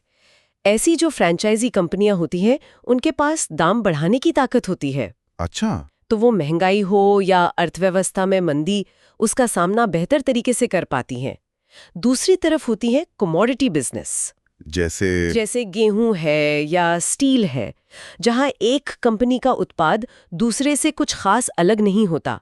वहां कीमत पर बहुत कड़ा मुकाबला होता है और मुनाफा कमाना मुश्किल होता है। समझ गया। कंपनी ने जो बूट्स और ईंटें बनाती थीं, ये तो कमोडिटी जैसे लगते हैं। हाँ, लगते हैं, पर उन्होंने क्वालिटी और ब्रांडिंग के दम पर इन्हें भी एक तरह की फ्रैंचाइजी में बदल दिया। और वॉशिंगटन पोस्ट का अखबार वाला बिजनेस भी अपने जमाने में एक क्लासिक फ्रैंचाइजी था, शहर के लिए एक जरूरी सूचना बोर्ड की तरह। सही। तो अगर हम सारी बातों को एक साथ देखें तो बफे के बिजनेस को परखने के ये 3 मुख्य स्तंभ नजर आते हैं। पहला, बिजनेस सीधा हो, सरल हो, आपकी समझ के दायरे में हो। हाँ। दूसरा, उसका इतिहास लगातार अच्छा रहा हो, स्थिर रहा हो। बिल्कुल। और तीसरा, उसकी लंबी अवधि की संभावनाएं बढ़िया हो, मतलब वो एक फ्रेंचाइजी टाइप का बिजनेस हो जिसके चारों ओर एक मजबूत खाई हो। और सबसे जरूरी बात शायद ये है कि ये सब बाजार का मूड देखकर या किसी कॉम्प्लेक्स फॉर्मूले से नहीं जुड़ा है। ये असल में बिजनेस को ही समझने और उसका विश्लेषण करने के बारे में है। ऐसे मानो आप पूरी की पूरी कंपनी खरीद रहे हो। हाँ, जैसे आप मालिक बनने वाले हो। बिल्कुल। फोकस टिकाऊपन पर है, स्थायी गुणवत्ता पर, न कि थोड़े समय के फायदे पर। तो ये थी वॉरेन बफे के कारोबार को समझने के उनके बिजनेस टेनेट्स पर हमारी आज की चर्चा। और जाते जाते एक सवाल शायद हम सोचने के लिए छोड़ सकते हैं। आज के जमाने में बफे के इन सिद्धांतों को कैसे लागू करें, खासकर उन टेक्नोलॉजी कंपनियों पर? अच्छा सवाल है। वो ऊपर से देखने में शायद सरल लगे, पर वो जिस माहौल में काम करती हैं, वो बहुत तेजी से बदल रहा है। तो आज की दुनिया में वो सक्षमता का दायरा कहाँ खत्म होता है और कहाँ से लगातार सीखने और बदलने की जरूरत शुरू होती है? हाँ, ये सोचने वाली बात है। इस पर विचार करना वाकई दिलचस्प होगा। आज हम वॉरेन बफेट के निवेश के तरीके के एक बहुत अहम पहलू पर बात करेंगे जो हमें मिले स्रोतों पर आधारित है। वो ये कि किसी कंपनी के मैनेजमेंट, मतलब उसके नेतृत्व को वो कैसे परखते हैं, कोशिश करेंगे कि वो मुख्य सिद्धांत समझें जो बफेट एक लीडर में खोजते हैं। बिल्कुल। और देखिए, बफेट के लिए मैनेजमेंट की क्वालिटी शायद सबसे जरूरी चीजों में से एक है। वो साफ कहते हैं कि भाई मुझे ऐसे मैनेजर चाहिए जो ईमानदार हों, काबिल हों, जिन पर मैं भरोसा कर सकूं, जिनका सम्मान कर सकूं। उनकी एक मशहूर कहावत भी है कि हमने कभी किसी बुरे आदमी के साथ अच्छा सौदा नहीं किया। तो फिर वो कौन से खास गुण हैं जिनकी तलाश वो करते हैं मैनेजमेंट में? मुझे लगता है हमारे स्रोतों में 3 मुख्य बातें हैं। पहला है तर्क संगतता, मतलब रैशनैलिटी। हाँ, रैशनैलिटी। और इसकी सबसे बड़ी परीक्षा होती है कैपिटल एलोकेशन में। मतलब यह कि कंपनी जो पैसा कमा रही है उसका करती क्या है। क्या वो उसे वापस बिजनेस में ही लगा रही है? अगर लगा रही है तो क्या उस पर रिटर्न अच्छा मिल रहा है, मतलब पैसे की लागत से ज्यादा? हाँ, कॉस्ट ऑफ कैपिटल से ज्यादा। बिल्कुल। अगर नहीं तो एक समझदार तर्कसंगत मैनेजमेंट क्या करेगा? वो पैसा शेयर होल्डर्स को लौटाएगा। अच्छा। डिविडेंड के जरिए। अच्छा। या फिर शेयर वापस खरीद कर, जिसे शेयर बायबैक कहते हैं। जी। जैसे कोका कोला का उदाहरण दिया गया है, वो लगातार शेयर बायबैक करते रहे हैं। समझ गए। ये तो मतलब बिजनेस के भविष्य के लिए बहुत बड़ा फैसला है कि कमाए हुए पैसे का सबसे अच्छा इस्तेमाल क्या है। अच्छा, अब दूसरे गुण पर आते हैं, स्पष्टवादिता, कैंडोर। ये क्या होता है? देखिए, कैंडोर का मतलब है पूरी ईमानदारी से रिपोर्ट करना। सिर्फ अच्छी बातें नहीं, बल्कि गलतियां भी मानना, खुलकर। बफेट खुद अपनी गलतियां मानने में कभी पीछे नहीं हटते। जैसे उन्होंने जनरल रे को खरीदने के बाद जो दिक्कतें आईं, उसके बारे में साफ साफ बताया था कि हाँ, हमसे गलती हुई बीमा देनदारियों का अंदाजा लगाने में। ये सिर्फ अकाउंटिंग के नियम, वो गैप वगैरह फॉलो करने से कहीं बढ़कर है। असल बात यह है कि मैनेजमेंट शेयर धारकों को कंपनी की असली आर्थिक हालत समझने में मदद करे, ईमानदारी से। हाँ, ये भरोसे के लिए तो बहुत ही जरूरी है कि मैनेजमेंट ट्रांसपेरेंट हो।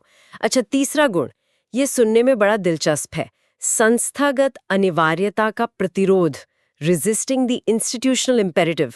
इसका क्या मतलब हुआ? हाँ, ये थोड़ा भारी शब्द लगता है, पर इसका मतलब सीधा सा है। ये कॉर्पोरेट जगत में अक्सर एक, क्या कहते हैं, भेड़ चाल दिखती है। अच्छा, देखा देखी करना। बिल्कुल। दूसरी कंपनियां जो कर रही हैं वही करने का दबाव, भले ही वो ठीक ना हो। जैसे बिना सोचे समझे दूसरी कंपनियों को खरीद लेना, या सब एक जैसे ही मुआवजे के तरीके अपना रहे हैं तो हम भी वही करेंगे। बफेट ऐसे मैनेजरों की तारीफ करते हैं जो इस दबाव में नहीं आते, जो अलग सोचते हैं। क्लेटन होम्स का उदाहरण बहुत अच्छा है इसमें। हाँ, बताइए। जब बाकी हाउसिंग फाइनेंस कंपनियां खराब लोन बांट रही थीं, जल्दी पैसा बनाने के चक्कर में, और बाद में डूब गईं, क्लेटन होम्स ने क्या किया, उन्होंने अपने सेल्स वालों को लोन की क्वालिटी के आधार पर इंसेंटिव दिया। अच्छा। तो वो उस पूरी इंडस्ट्री की जो गलत प्रैक्टिस थी उससे बच गए। वाह, ये तो वाकई भीड़ से हटकर सही रास्ते पर चलने की बात है। स्रोत ये भी बताते हैं कि बफेट नैतिकता को लेकर बहुत मुखर रहे हैं, खासकर सीईओ की बेतहाशा सैलरी, स्टॉक ऑप्शन और वो जो अकाउंटिंग में हेरफेर होता है ना, प्रो फॉर्मा कमाई दिखाना, इन सब पर। ओह बिल्कुल। वो सीईओ के लालच और बोर्ड की, जिसे वो कहते हैं लापरवाही, उसकी कड़ी आलोचना करते हैं। खासकर तब जब कंपनी अच्छा नहीं कर रही, शेयर होल्डर का पैसा डूब रहा है और मैनेजमेंट मोटी तनख्वाह ले रहा है। स्टॉक ऑप्शन पर उनका कहना है कि भाई ये खर्चा है, इसे खर्चे की तरह दिखाओ बही खाते में। सही बात है। और ये प्रो फॉर्मा कमाई जो कंपनियां अपने हिसाब से आंकड़े बदलकर दिखाती हैं, और अक्सर खर्चे छुपाने के लिए, उसके वो सख्त खिलाफ हैं। वो मैनेजमेंट में 3 चीजें ढूंढते हैं, ईमानदारी, इंटेलिजेंस और एनर्जी। और वो कहते हैं कि अगर पहली चीज यानी ईमानदारी नहीं है तो बाकी दो आपको मार डालेंगी। तो ये तो बहुत जरूरी बात है। पर सवाल ये है कि एक आम निवेशक वो इन गुणों का पता कैसे लगाए? ये सिर्फ कंपनी के नंबर देखने जितना आसान तो नहीं लगता। मुश्किल तो है, हाँ, आसान नहीं है, पर नामुमकिन भी नहीं। बफेट खुद कुछ तरीके बताते हैं। जैसे पिछले कुछ सालों की एनुअल रिपोर्ट्स पढ़िए। देखिए कि मैनेजमेंट ने पहले क्या वादे किए थे, क्या कहा था भविष्य के बारे में, और आज नतीजे क्या हैं। अच्छा, मतलब कथनी और करनी का फर्क देखना। बिल्कुल। उनकी बातों की तुलना उसी इंडस्ट्री की दूसरी कंपनियों की रिपोर्ट से कीजिए। और अगर रिपोर्ट में भाषा बहुत गोलमोल हो, फुटनोट्स में जरूरी बातें छिपी हों, या कमाई के अनुमान बहुत बढ़ा चढ़ाकर बताए जा रहे हों, तो शक करना चाहिए। तो सावधान हो जाना चाहिए। ये अक्सर संकेत होते हैं कि कुछ गड़बड़ छिपाई जा रही है। तो कुल मिलाकर बफेट ऐसे मैनेजर चाहते हैं जो पैसे के इस्तेमाल में तर्कसंगत हों, शेयरधारकों से ईमानदारी और स्पष्टता रखें, बिना सोचे समझे दूसरों की नकल ना करें, और जिनकी नैतिकता, जिनके सिद्धांत मजबूत हों। बिल्कुल सही कहा आपने। और बफेट के लिए ये सिर्फ अच्छी लगने वाली बातें नहीं हैं। उनका मानना है कि लंबे समय में कंपनी के मुनाफे के लिए ये चीजें बेहद जरूरी हैं। हालांकि ये भी मानना पड़ेगा कि मैनेजमेंट कितना भी अच्छा क्यों ना लगे, ये धोखाधड़ी से पूरी तरह बचने की गारंटी नहीं है। कुछ स्कैंडल्स हमने देखे हैं हाल में भी। सही है। ये पूरी बातचीत मुझे एक अहम सवाल पर सोचने को मजबूर कर रही है। जब हम किसी निवेश का मूल्यांकन करते हैं तो मैनेजमेंट की क्वालिटी को कितना वजन दें, खासकर तब जब फाइनेंशियल आंकड़े तो साफ दिखते हैं पर लीडरशिप को आंकना वो थोड़ा सब्जेक्टिव, मतलब व्यक्तिगत राय पर आधारित लग सकता है। इस पर सोचना चाहिए। स्वागत है।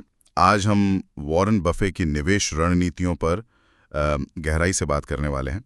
हमारे पास उनके विचारों पर आधारित कुछ दस्तावेज हैं और हमारा लक्ष्य है ये समझना कि बफे सिर्फ ऊपर ऊपर के आंकड़ों से आगे जाकर कंपनियों को कैसे परखते हैं। हाँ, ये दिलचस्प है कि वो सालाना नतीजों पर बहुत ज्यादा ध्यान नहीं देते। सही, वो 4-5 साल का औसत देखते हैं। तो चलिए शुरू करते हैं। बफे के हिसाब से कंपनियों के मूल्यांकन के लिए कुछ बुनियादी वित्तीय सिद्धांत हैं। पहला है रिटर्न ऑन इक्विटी यानी ROE पर फोकस। EPS मतलब अर्निंग्स पर शेयर पर नहीं। ये थोड़ा अजीब लग सकता है, क्यों? बिल्कुल। देखिए, बफे EPS को कई बार एक धुएं का पर्दा जैसा मानते हैं। धुएं का पर्दा? हाँ, सोचिए अगर कोई कंपनी अपनी इक्विटी 10% बढ़ाती है और उसका EPS भी 10% बढ़ जाता है तो इसमें कोई कमाल नहीं। अच्छा, क्यों नहीं? ये फिर ऐसा हुआ जैसे आपने बैंक में पैसा रखा और उस पे ब्याज मिल गया, है ना? असली परख के लिए बफे ऑपरेटिंग आय और शेयर होल्डर इक्विटी के अनुपात मतलब ROE को देखते हैं। लेकिन ROE को जस का तस नहीं ले सकते शायद। इसमें कुछ एडजस्टमेंट होते हैं? हाँ बिल्कुल, ROE इस्तेमाल करते समय कुछ समायोजन जरूरी हैं। जैसे सिक्योरिटीज का मूल्यांकन बाजार मूल्य की जगह लागत पर करना होता है, ताकि रोज के उतार चढ़ाव से तस्वीर धुंधली ना हो। सही। और कोई भी एक्स्ट्राऑर्डिनरी प्रॉफिट या लॉस, मतलब जो रोज के बिजनेस का हिस्सा नहीं है, उसे ऑपरेटिंग आय से हटा देना चाहिए, ताकि बिजनेस का कोर परफॉर्मेंस दिखे। बिल्कुल। और सबसे जरूरी बात, बफे मानते हैं कि अच्छी कंपनियों को ये अच्छा ROE कम या बिना कर्ज के हासिल करना चाहिए। अच्छा, मतलब ज्यादा कर्ज नहीं होना चाहिए। हाँ, क्योंकि ज्यादा कर्ज मतलब ज्यादा जोखिम। इसके कुछ उदाहरण भी तो थे शायद। हाँ, जैसे कोका कोला 1980s के दशक में ग्वेज़वेटा के टाइम पे उन्होंने ROE को करीब 20% से बढ़ाकर लगभग 32% तक पहुंचाया था। वाह। और वॉशिंगटन पोस्ट? हाँ, वॉशिंगटन पोस्ट कंपनी ने भी कम कर्ज के साथ अपना ROE लगभग दुगुना कर दिया था।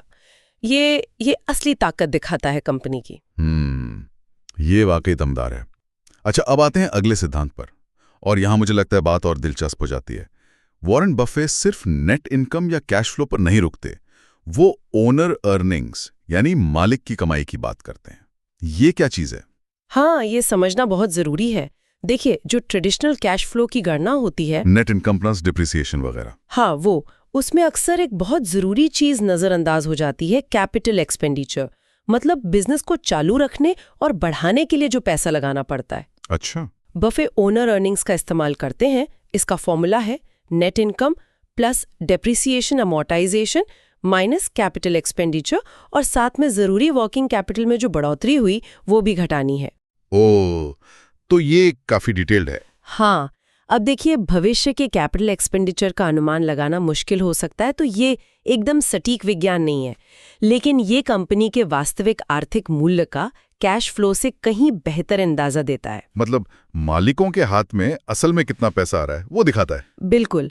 जैसे कोका कोला का ही केस लें, 1980 से 1988 तक उनकी ओनर अर्निंग्स में करीब 18% की सालाना बढ़ोतरी हुई थी। ये सॉलिड ग्रोथ थी। हाँ, कागजी मुनाफे से ज्यादा असली। सही।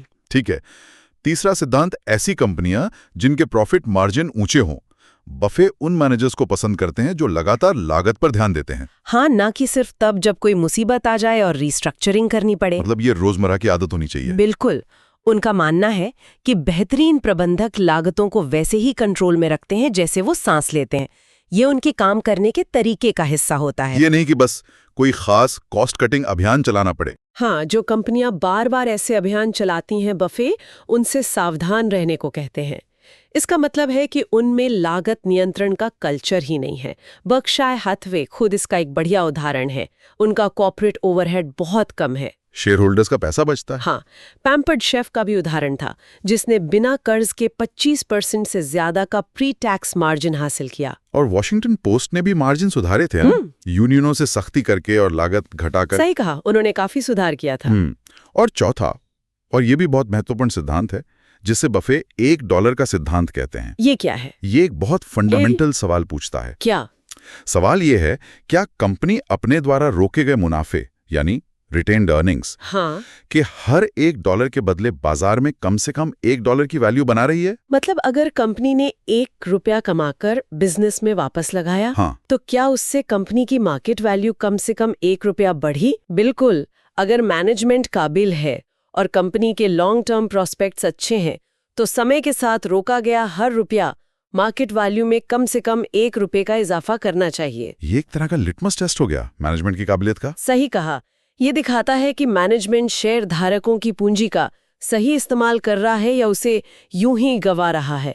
ये एक साल में नहीं दिखेगा शायद, पर लंबे समय में पैटर्न साफ होना चाहिए। तो अगर हम इन सबको जोड़कर देखें, बफे के ये सिद्धांत हमें सिर्फ हेडलाइन नंबरों से, मतलब अखबार की सुर्खियों से आगे देखने को कहते हैं। हाँ, ये हमें कंपनी की असली आर्थिक सेहत, मैनेजमेंट की क्वालिटी और पूंजी का कितना प्रभावी ढंग से इस्तेमाल हो रहा है, उस पर ध्यान देने में मदद करते हैं। ROE, owner earnings, profit margin, $1 सिद्धांत, ये सब मिलकर एक पूरी तस्वीर बनाते हैं। बिल्कुल, ये सिर्फ अलग अलग आंकड़े नहीं हैं।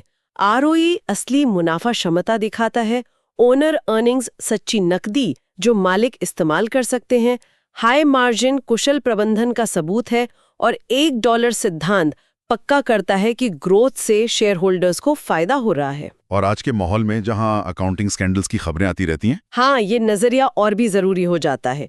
जैसा बफे ने कहा भी है, जो प्रबंधक हमेशा नंबर बनाने यानी टारगेट पूरा करने का वादा करते हैं, वो किसी न किसी दिन नंबर बना सकते हैं, मतलब गढ़ सकते हैं, हेरफेर कर सकते हैं। हाँ, इन सिद्धांतों से हमें एक बेहतर सच्ची परख मिलती है। तो इस पर सोचने के लिए एक आखिरी बात छोड़ जाते हैं। अगर इन बफे के सिद्धांतों को आज की कुछ बड़ी सुर्खियों में रहने वाली कंपनियों पर लागू करें, तो उनका मूल्यांकन शायद कितना अलग नजर आएगा। सोचने वाली बात है। नमस्कार, आज हम एक बहुत ही दिलचस्प विषय पर बात कर रहे हैं, निवेश की दुनिया से जुड़ा हुआ। नमस्कार। किसी कंपनी की असली कीमत क्या है और उसे खरीदने का सही समय कब है? हाँ, ये $1,000,000 सवाल है। बिल्कुल। तो हमारे पास वॉरेन बफेट के निवेश के तरीकों पर कुछ जानकारी है, खासतौर पर उनके वैल्यू यानी मूल्य के सिद्धांतों पर। तो आज हम इन्हीं स्रोतों से ये समझने की कोशिश करेंगे कि बाजार की कीमत और किसी कंपनी के असली मूल्य में क्या फर्क होता है। बिल्कुल, और एक निवेशक के तौर पर इस समझ का इस्तेमाल कैसे करें। हाँ, सही फैसला कैसे लें। तो चलिए शुरू करते हैं। देखिए, बफेट के हिसाब से ये समझना बहुत जरूरी है कि शेयर बाजार वो तो कीमत तय करता है, अच्छा, लेकिन मूल्य वो निवेशक को खुद आंकना पड़ता है। उनका एक मशहूर कोट है ना, प्राइस इज व्हाट यू पे, value is what you get. कीमत वो है जो आप चुकाते हैं, मूल्य वो है जो आपको मिलता है। सही। एक तो बिजनेस का आंतरिक मूल्य मतलब इंट्रिंसिक वैल्यू वो पता करना, ठीक है। और दूसरा स्टॉक सिर्फ तभी खरीदना जब बाजार की कीमत उस आंतरिक मूल्य से काफी कम हो। अच्छा, मतलब डिस्काउंट पर। बिल्कुल। इसी गैप को वो कहते हैं मार्जिन ऑफ सेफ्टी, सुरक्षा का मार्जिन। Margin of safety. तो ये आंतरिक मूल्य, ये पता कैसे लगाते हैं? स्रोतों में जॉन बर विलियम्स के डिविडेंड डिस्काउंट मॉडल का जिक्र है। हाँ। बफेट उसी सिद्धांत का इस्तेमाल करते हैं, मतलब डिस्काउंटेड कैश फ्लो या DCF मेथड जिसे कहते हैं। ओके। आसान शब्दों में समझें तो किसी बिजनेस की वैल्यू क्या है, वो है उस बिजनेस से उसकी पूरी जिंदगी में जितना भी कैश मिलने वाला है, जिसे वो ओनर अर्निंग्स कहती हैं, मतलब वो कैश जो मालिक सच में बिजनेस से निकाल सकता है। ठीक है। उन सब का जोड़, लेकिन उसे आज की वैल्यू पर लाना होता है एक डिस्काउंट रेट लगाकर। Discount rate? ये बॉन्ड वैल्यूएशन जैसा हुआ फिर तो। हाँ, बिल्कुल वैसा ही। भविष्य के पैसे की कीमत आज के पैसे से कम होती है ना, तो डिस्काउंट करना पड़ता है। और यहाँ एक दिलचस्प बात मुझे लगी कि बफे सिर्फ ऐसी कंपनियों पर फोकस करते हैं जिनकी कमाई का अंदाजा लगाना आसान हो। सही कहा, लगभग बॉन्ड की तरह प्रिडिक्टेबल हो जिनकी कमाई। हाँ, अगर वो किसी कंपनी के भविष्य के कैश फ्लो को भरोसे से समझ नहीं पाते, तो वो उसमें निवेश नहीं करते, वो उसे अपने सर्कल ऑफ कॉम्पिटेंस से बाहर मानते हैं। सर्कल ऑफ कॉम्पिटेंस मतलब वही करो जो समझते हो। बिल्कुल। और डिस्काउंट रेट के लिए भी उनका नजरिया अलग है।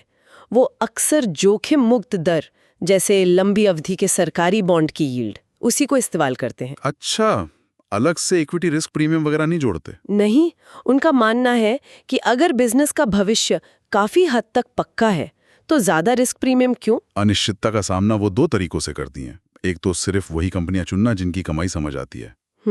और दूसरा, खरीदते समय अच्छा खासा मार्जिन ऑफ सेफ्टी रखना। वो कहती हैं मैं निश्चितता पर बहुत जोर देती हूँ। चलिए कुछ उदाहरण देखते हैं। स्रोतों में कोका कोला का जिक्र है 1988 का। तब तो बफेट ने बुक वैल्यू से लगभग 5 गुना कीमत दी थी। हाँ, वो थोड़ा चौंकाने वाला लगता है अगर आप सिर्फ उस वक्त के आंकड़े देखें। हाँ, लेकिन बफेट भविष्य की ग्रोथ देख रहे थे। कंपनी का मैनेजमेंट बदला था। वो कम प्रॉफिट वाले बिजनेस बंद करके अपने मेन ब्रांड पर फोकस कर रहे थे। अच्छा। बफेट ने अंदाजा लगाया उनके मॉडल के हिसाब से कि कंपनी की इंट्रिंसिक वैल्यू, उस वक्त की मार्केट वैल्यू जो करीब $10.5 बिलियन थी, उससे कहीं ज्यादा थी, शायद 20 से 48 बिलियन के बीच। अरे वाह, काफी बड़ा फर्क। हाँ, ये फर्क उन्होंने 2 स्टेज मॉडल से निकाला था। पहले कुछ साल तेज ग्रोथ, फिर स्थिर ग्रोथ। और यही बड़ा फर्क उनका मार्जिन ऑफ सेफ्टी था। समझ गया। और वो 1990 में वेल्स फार्गो बैंक वाला मामला, जब बैंकिंग सेक्टर मुश्किल में था। हाँ, उस वक्त रियल एस्टेट संकट की वजह से बैंकों को लेकर काफी डर था। बफेट ने जोखिमों को समझा, पर उन्हें लगा कि एक अच्छे मैनेजमेंट वाला मजबूत बैंक इन मुश्किलों से निकल जाएगा। तो उन्होंने वैल्यू कैसे आंकी? उन्होंने बैंक की कमाई की क्षमता देखी, जिसे अर्निंग पावर कहते हैं। उसके आधार पर उन्हें लगा कि बैंक की वैल्यू करीब $6.6 बिलियन होनी चाहिए। और मार्केट क्या कह रहा था? मार्केट उसे सिर्फ $3 बिलियन पर वैल्यू कर रहा था। मतलब डर की वजह से एक शानदार बैंक आधे से भी कम कीमत पर मिल रहा था। जबरदस्त मौका था मतलब। बिल्कुल, भारी छूट पर खरीदारी। एक और उदाहरण है लार्सन जूल का। ये पिक्चर फ्रेंडिंग सप्लाई वाली कंपनी। हाँ, ये 2001 की बात है। तब अर्थव्यवस्था थोड़ी सुस्त थी। लार्सन जूल एक अच्छी ठोस कंपनी थी, लेकिन अस्थायी मंदी झेल रही थी। इसमें बफेट ने क्या देखा? उन्होंने इसका मोट पहचाना, मतलब वो स्थायी कॉम्पिटिटिव एडवांटेज जो उसे दूसरों से बचाता है, जैसे उसकी सर्विस, क्वालिटी। अच्छा, उसका किला। बिल्कुल। और फिर कैश फ्लो के आधार पर गणना की। उन्हें लगा कंपनी की वैल्यू करीब $440 मिलियन है। और खरीदी कितने में? 223 मिलियन में, आधे दाम पर लगभग। ये बिल्कुल क्लासिक वैल्यू इन्वेस्टिंग है। तो इन सभी उदाहरणों और बातों का निचोड़ क्या निकलता है? मतलब एक निवेशक के लिए क्या सबक है? देखिए, निचोड़ ये है कि सफल निवेश सिर्फ अच्छी कंपनी ढूंढ लेना काफी नहीं है। उतना ही जरूरी है उस कंपनी की सही आंतरिक कीमत का अंदाजा लगाना। सही। और फिर सबसे जरूरी, उसे तब खरीदना जब बाजार उसे उस कीमत से काफी नीचे, मतलब एक पर्याप्त मार्जिन ऑफ सेफ्टी के साथ बेच रहा हो। तो फोकस कीमत पर नहीं, मूल्य पर होना चाहिए। बिल्कुल, यही मार्जिन ऑफ सेफ्टी आपको नुकसान से बचाता है। और जब बाजार अपनी गलती सुधारता है तो आपको शानदार रिटर्न मिलता है। ये सब सुनने के बाद एक सवाल मेरे मन में आ रहा है। हाँ, पूछे। आज की दुनिया इतनी तेजी से बदल रही है। हाँ, खासकर टेक्नोलॉजी जैसे सेक्टर, जहां भविष्य का अंदाजा लगाना बहुत मुश्किल हो सकता है। तो ऐसे में बफेट के ये सिद्धांत, अनुमानित कमाई, सर्कल ऑफ कॉम्पिटेंस, ये कितने प्रासंगिक हैं? ये बहुत अच्छा सवाल है। सोचने वाली बात है कि क्या इन तेजी से बदलते सेक्टर्स में अनुमानित या प्रिडिक्टेबल होने की परिभाषा ही बदल रही है, या फिर इन सिद्धांतों को लागू करने का तरीका बदलना होगा? हाँ, शायद वैल्यूएशन के तरीके वही रहें, पर भविष्य के अनुमान लगाने में ज्यादा मुश्किल हो। बिल्कुल। या शायद सर्कल ऑफ कॉम्पिटेंस को इन नए क्षेत्रों तक बढ़ाना होगा, जो अपने आप में एक चुनौती है। इस पर विचार करना वाकई दिलचस्प है। नमस्कार, आज हम वॉरेन बफे के निवेश दुनिया के एक ऐसे कोने में झांक रहे हैं जहां अक्सर नजर नहीं जाती, फिक्स्ड इनकम। हाँ, मतलब बॉन्ड्स और प्रेफर्ड स्टॉक में उनका निवेश। बिल्कुल। हमारे पास एक किताब के कुछ अंश हैं जिनके जरिए हम ये समझने की कोशिश करेंगे। अच्छा। देखिए, हमारा मकसद है ये जानना कि भाई शेरों के बादशाह माने जाने वाले बफे इन स्थिर आय वाली चीजों में आखिर क्यों और कैसे पैसा लगाते हैं। क्या उनके वही जाने पहचाने सिद्धांत यहाँ भी काम करते हैं? कुछ बहुत दिलचस्प किस्से भी हैं। तो चलिए इस पहलू को जरा ठीक से खंगालते हैं। हाँ, जरूर। देखिए, बफे का सबसे बुनियादी लक्ष्य तो एक ही है, वो है टैक्स चुकाने के बाद अपनी पूंजी पर सबसे ज्यादा मुनाफा कमाना। अच्छा। और इसके लिए वो कहीं भी जा सकते हैं, चाहे वो किसी कंपनी के शेयर हों, बॉन्ड्स हों, या फिर क्या पता पूरी की पूरी कंपनी ही क्यों ना खरीदनी हो। हाँ, तो इसका मतलब ये हुआ कि उनका नजरिया बॉन्ड्स में भी वही रहता है जैसे शेयरों में। हाँ बिल्कुल, जैसे वो सुरक्षा का मार्जिन यानी मार्जिन ऑफ सेफ्टी की बात करते हैं या कंपनी के प्रबंधन की, वो सब बॉन्ड्स में भी। बिल्कुल, फिक्स्ड इनकम में भी। वो वही सिद्धांत लागू करते हैं। सुरक्षा का मार्जिन का मतलब हुआ कि बॉन्ड को इतनी कम कीमत पर खरीदो कि अगर कुछ गड़बड़ भी हो तो नुकसान कम से कम हो। अच्छा। वो बॉन्ड जारी करने वाली संस्था की स्थिरता और कर्ज चुकाने की क्षमता को गहराई से परखते हैं। इसी को वो बॉन्ड एज अ बिजनेस कहते हैं। बॉन्ड एज अ बिजनेस मतलब बॉन्ड को भी एक व्यापार की तरह समझना। हाँ, सिर्फ ब्याज दर देख के निवेश नहीं करना। और वो फिक्स्ड इनकम में जाते कब है? क्या कोई खास वजह होती है? हाँ, वो तब इनमें निवेश करते हैं जब उन्हें लगता है कि उस वक्त शेयरों के मुकाबले ये बेहतर सौदा है। ओके। खासकर तब जब शेयर बाजार बहुत महंगा लग रहा हो या फिर बर्कशायर हैथवे के पास बहुत ज्यादा नकदी जमा हो गई हो जिसे कहीं लगाना जरूरी है। हाँ, उनके बीमा कारोबार के लिए कुछ फिक्स्ड इनकम रखना जरूरी भी है, पर वो दूसरी बीमा कंपनियों के मुकाबले काफी कम रखते हैं। लेकिन मैंने सुना है कि वो हमेशा बॉन्ड के फैन नहीं थे, है ना? खासकर जब महंगाई का डर था, लंबी अवधि वाले बॉन्ड को लेकर। सही कहा। 1970s और 80s के दशक में जब ब्याज दरें बहुत ज्यादा थीं, तब भी उन्होंने लंबी अवधि के बॉन्ड से थोड़ी दूरी बना रखी थी। क्यों? उन्हें डर था कि अगर महंगाई बेकाबू हो गई तो बॉन्ड से मिलने वाला रिटर्न असल में कुछ भी नहीं रह जाएगा, उसकी कीमत घट जाएगी। अच्छा। लेकिन जब उन्हें कोई ऐसा मौका दिखा जहां बॉन्ड की कीमत में जोखिम का पूरा मुआवजा शामिल था, मतलब वो बहुत सस्ते मिल रहे थे, तो उन्होंने निवेश करने में जरा भी हिचकिचाहट नहीं दिखाई। और यहीं से किस्से दिलचस्प होने लगते हैं, जैसे वो 1983 का WPSS बॉन्ड वाला मामला। वो क्या था, जरा बताइए। हाँ, Washington public power supply system WWPSS, ये मामला बहुत मशहूर है। ये अमेरिका के इतिहास का सबसे बड़ा म्युनिसिपल बॉन्ड डिफॉल्ट था, करीब $2.25 बिलियन का। ओह। उनके 2 पावर प्लांट प्रोजेक्ट नंबर 4 और 5 बुरी तरह फेल हो गए। इससे पूरे बाजार में एकदम डर फैल गया। पैनिक? तो बफे ने क्या किया? वो तो ऐसे पैनिक से दूर रहते हैं शायद। नहीं, यही तो बात है। उन्होंने WWPSS के ही दूसरे प्रोजेक्ट्स के बॉन्ड खरीदे, प्रोजेक्ट नंबर 1, 2 और 3 के। पर क्यों? जब कंपनी डिफॉल्ट कर रही थी, ये तो बहुत रिस्की लगता है। यही उनकी विश्लेषण क्षमता काम आई। उन्होंने समझा कि ये प्रोजेक्ट्स मतलब 1, 2, 3 उन फेल हुए प्रोजेक्ट से अलग थे, और ज्यादा जरूरी बात, इन्हें एक सरकारी एजेंसी बॉनवेल पावर एडमिनिस्ट्रेशन का सपोर्ट हासिल था। अच्छा, तो गारंटी एक तरह से। हाँ, मतलब एक मजबूत सहारा था। जबकि बाजार डर के मारे सब कुछ बेच रहा था, S&P ने तो रेटिंग देना ही बंद कर दिया था। और बॉन्ड कितने पर मिल रहे थे? अपनी फेस वैल्यू यानी अंकित मूल्य के सिर्फ 40 से 80 सेंट पर। बाप रे, यानी आधे से भी कम कीमत पर। बिल्कुल। उन्होंने $139 मिलियन लगाकर ऐसे बॉन्ड खरीदे जिनका अंकित मूल्य $205 मिलियन था। जबरदस्त। इससे उन्हें टैक्स फ्री करीब 15 से 17% सालाना यील्ड मिली। यील्ड यानी जो कीमत उन्होंने चुकाई थी उस पर उन्हें सालाना इतना रिटर्न मिल रहा था। 15-17% टैक्स फ्री? हाँ, वॉरेन बफे ने हिसाब लगाया कि इतना मुनाफा कमाने वाला कोई बिजनेस खरीदने के लिए उन्हें $250-300 मिलियन खर्च करने पड़ते। कमाल है। और आखिरकार ये बॉन्ड्स लगभग दुगने दाम पर बिके। अविश्वसनीय।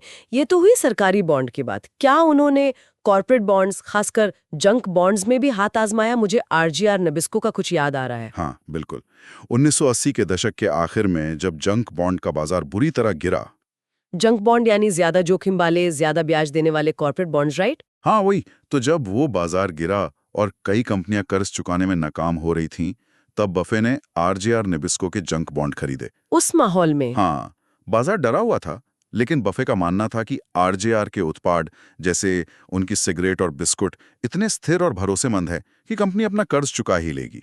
मतलब लोग मुश्किल में भी सिगरेट पीना या बिस्कुट खाना बंद नहीं करते। हाँ, सही बात है। उन्होंने 440 मिलियन के बॉन्ड खरीदे, और जब RGR ने उन्हें अंकित मूल्य पर वापस खरीदा तो बर्कशायर को सीधा 150 मिलियन का मुनाफा हुआ। वाह, सिर्फ बॉन्ड होल्ड करके। ये दिलचस्प है कि वो टेक कंपनियों के शेयरों से तो अक्सर बचते हैं, लेकिन Amazon और लेवल 3 कम्युनिकेशंस जैसी टेक कंपनियों के बॉन्ड खरीद लिए। ऐसा क्यों? हाँ, ये थोड़ा चौंकाने वाला लगता है, पर इसके पीछे भी लॉजिक था। लेवल 3 में उनका $100 मिलियन का निवेश कन्वर्टेबल बॉन्ड में था। कन्वर्टेबल बॉन्ड मतलब जिन्हें बाद में शेयर में बदल सकते हैं? ब्याज भी मिल रहा था। इसमें उनके दोस्त वॉल्टर स्कॉट, जो लेवल 3 के चेयरमैन थे, उनके साथ रिश्ते का भी थोड़ा हाथ था। अच्छा, और Amazon Amazon के बॉन्ड उन्होंने 2002 में खरीदे। तब .com बबल फूटा ही था और टेक कंपनियों के बॉन्ड बहुत बहुत सस्ते मिल रहे थे। बफे ने कहा था असाधारण रूप से सस्ते।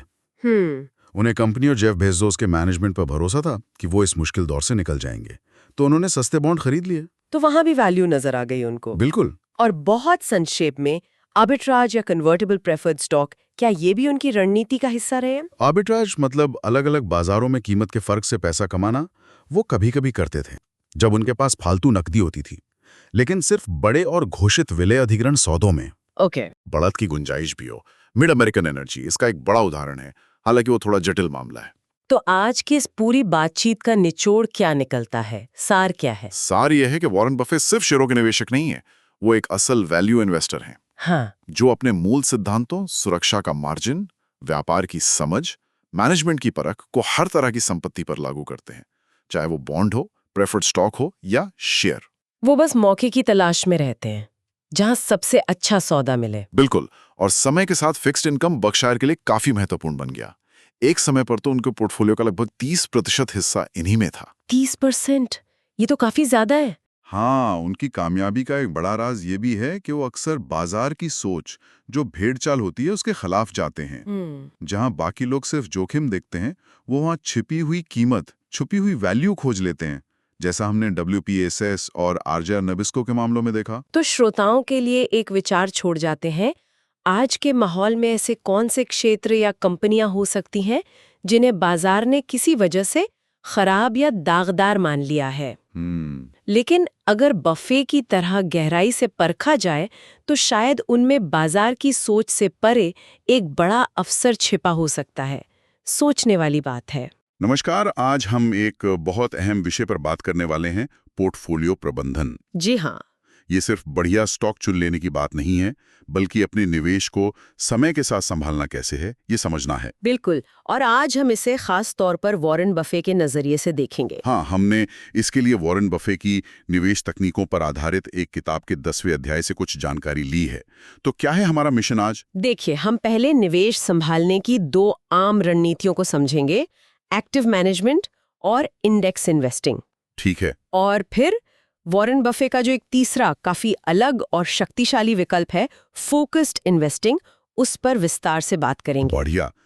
तो चलिए पहले उन आम तरीकों से शुरू करते हैं। पहला आपने बताया एक्टिव मैनेजमेंट, इसमें क्या होता है? हाँ, एक्टिव मैनेजमेंट में मैनेजर लगातार स्टॉक खरीदते बेचते रहते हैं।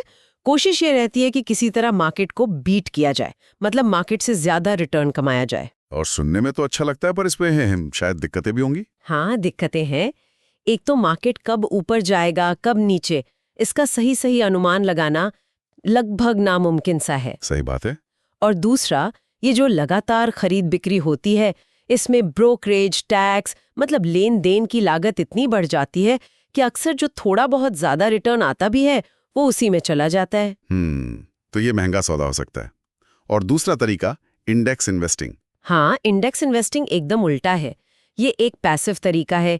इसमें आप बस बाजार के किसी मशहूर इंडेक्स, जैसे अपने यहाँ निफ्टी 50 या अमेरिका में S&P 500, उसकी नकल करते हैं। मतलब जो शेयर इंडेक्स में है वही खरीद लिए। जी, और उसी अनुपात में। इसका सबसे बड़ा फायदा है कम लागत, कोई ज्यादा माथापच्ची नहीं, कोई मैनेजर की भारी फीस नहीं। लेकिन इसमें आप बाजार से बेहतर तो नहीं कर सकते हैं ना? बिल्कुल नहीं। आपको बस बाजार का औसत रिटर्न ही मिलेगा, न कम न ज्यादा। तो अगर एक तरीका महंगा है और दूसरा औसत रिटर्न देता है, तो वॉरेन बफे क्या अलग करते हैं? उनका फोकस इन्वेस्टिंग क्या है? हाँ, यही बफे का नजरिया सबसे अलग है। फोकस इन्वेस्टिंग का मूल विचार है, कुछ गिनी चुनी बेहतरीन कंपनियों को ढूंढो, उनमें अपने निवेश का एक बड़ा हिस्सा लगाओ और फिर उन्हें लंबे समय तक, मतलब सालों साल होल्ड करो। बाजार में रोज क्या उतार चढ़ाव हो रहा है, उसकी ज्यादा चिंता मत करो। अच्छा। ये तो उन फिल्मों वाले ट्रेडर से बिल्कुल अलग है जो हर सेकंड स्क्रीन देखते रहते हैं। हाँ, बिल्कुल। बफे का नजरिया शांत है, लंबी अवधि का है। फोकस इन्वेस्टिंग के कुछ सिद्धांत है। पहला, ऐसी शानदार कंपनियां चुनो जिनका बिजनेस मॉडल मजबूत हो, टिकाऊ हो और मैनेजमेंट काबिल हो। ठीक है। और दूसरा, कम ही ज्यादा है। बफे मानते हैं कि 10-20 अच्छी कंपनियां काफी हैं, बशर्ते आप उन्हें गहराई से समझते हो। ये सोच उन्होंने फिलिप फिशर से सीखी। लेकिन 10-20 ही, ये तो वो कहावत है ना, सारे अंडे एक टोकरी में मत रखो, उसके खिलाफ जाता है। डाइवर्सिफिकेशन का क्या? ये एक बहुत आम सवाल है, लेकिन बफे का तर्क थोड़ा अलग है। वो मानते हैं कि जरूरत से ज्यादा डाइवर्सिफिकेशन असल में अज्ञानता से बचने का तरीका है। मतलब अगर आप किसी कंपनी को सच में गहराई से समझते हैं, उसके बिजनेस को, उसके मैनेजमेंट को, तो उसमें पैसा लगाना कम जोखिम भरा है, बजाय इसके कि आप 50 ऐसी कंपनियों में थोड़ा थोड़ा पैसा लगा दें जिनके बारे में आपको ज्यादा पता ही नहीं। दिलचस्प।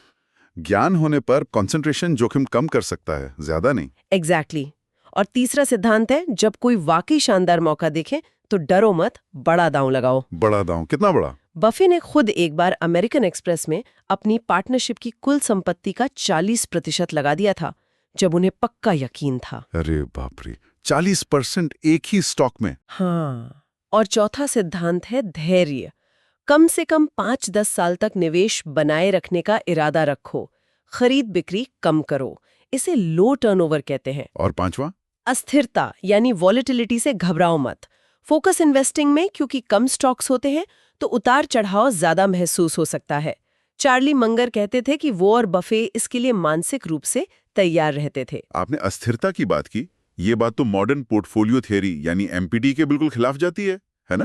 एमपीटी तो वॉलेटिलिटी को ही रिस्क मानती है। बिल्कुल सही पकड़ा आपने।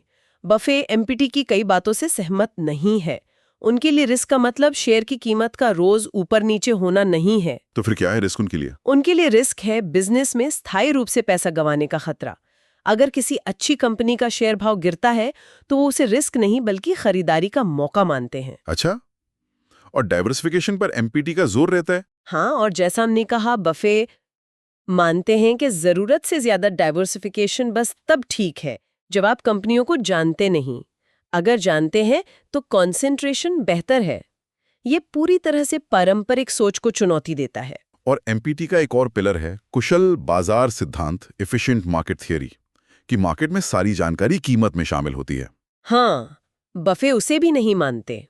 उनका मानना है कि अगर आप मेहनत करें, गहरा विश्लेषण करें, तो बाजार में ऐसी गलतियां या मौके मिल सकते हैं जिनका फायदा उठाया जा सकता है। मार्केट हमेशा पूरी तरह कुशल नहीं होता। ठीक है, लेकिन क्या यह तरीका सच में काम करता है? वो सुपर इन्वेस्टर्स ऑफ बफेटविल वाली कहानी क्या है? हाँ, वो बफे का एक मशहूर भाषण था। उन्होंने बेंजामिन ग्राहम के कुछ शिष्यों का जिक्र किया, जैसे चार्ली मंगर, बिल रुआन, लू सिम्पसन, जिन्होंने ग्राहम के वैल्यू इन्वेस्टिंग और फोकस इन्वेस्टिंग के सिद्धांत अपनाए। और नतीजा ये कि इन सब ने लंबी अवधि में लगातार बाजार को बड़े मार्जिन से हराया। और मजे की बात ये कि उनके पोर्टफोलियो बहुत केंद्रित थे, मतलब कम स्टॉक्स वाले थे। और हाँ, उन्हें भी बीच बीच में अस्थिरता और थोड़े समय के लिए अंडर परफॉर्मेंस झेलना पड़ा था। तो एक फोकस्ड इन्वेस्टर अपने पोर्टफोलियो में बदलाव कब लाता है? कब खरीदना, कब बेचना? खरीदने का नियम सीधा है, कोई नया निवेश तभी करो जब वो आपके पास जो सबसे अच्छा निवेश पहले से है उससे बेहतर लगे। चार्ली मंगर इसे मापने की छड़ी कहते थे। और बेचना कब है? आदर्श स्थिति में कभी नहीं। बफे कहते उनका पसंदीदा होल्डिंग पीरियड हमेशा के लिए है। बेचना तभी चाहिए जब कंपनी के फंडामेंटल्स में कोई स्थायी गड़बड़ी आ जाए, या मैनेजमेंट बदल जाए, या फिर कोई बहुत ही बेहतर मौका कहीं और दिख रहा हो। कम बेचने के फायदे भी होंगे? हाँ, 2 बड़े फायदे हैं। एक तो बार बार खरीदने बेचने का खर्चा बचता है। दूसरा, और ये बहुत जरूरी है, जब तक आप बेचते नहीं आपको मुनाफे पर टैक्स नहीं देना पड़ता। अच्छा, हाँ। वो पैसा आपके पोर्टफोलियो में रहकर और पैसा कमाता रहता है। बफे इसे मजाक में सरकार से मिला बिना ब्याज का लोन कहते हैं। वाह, ये तो बहुत दमदार बात है।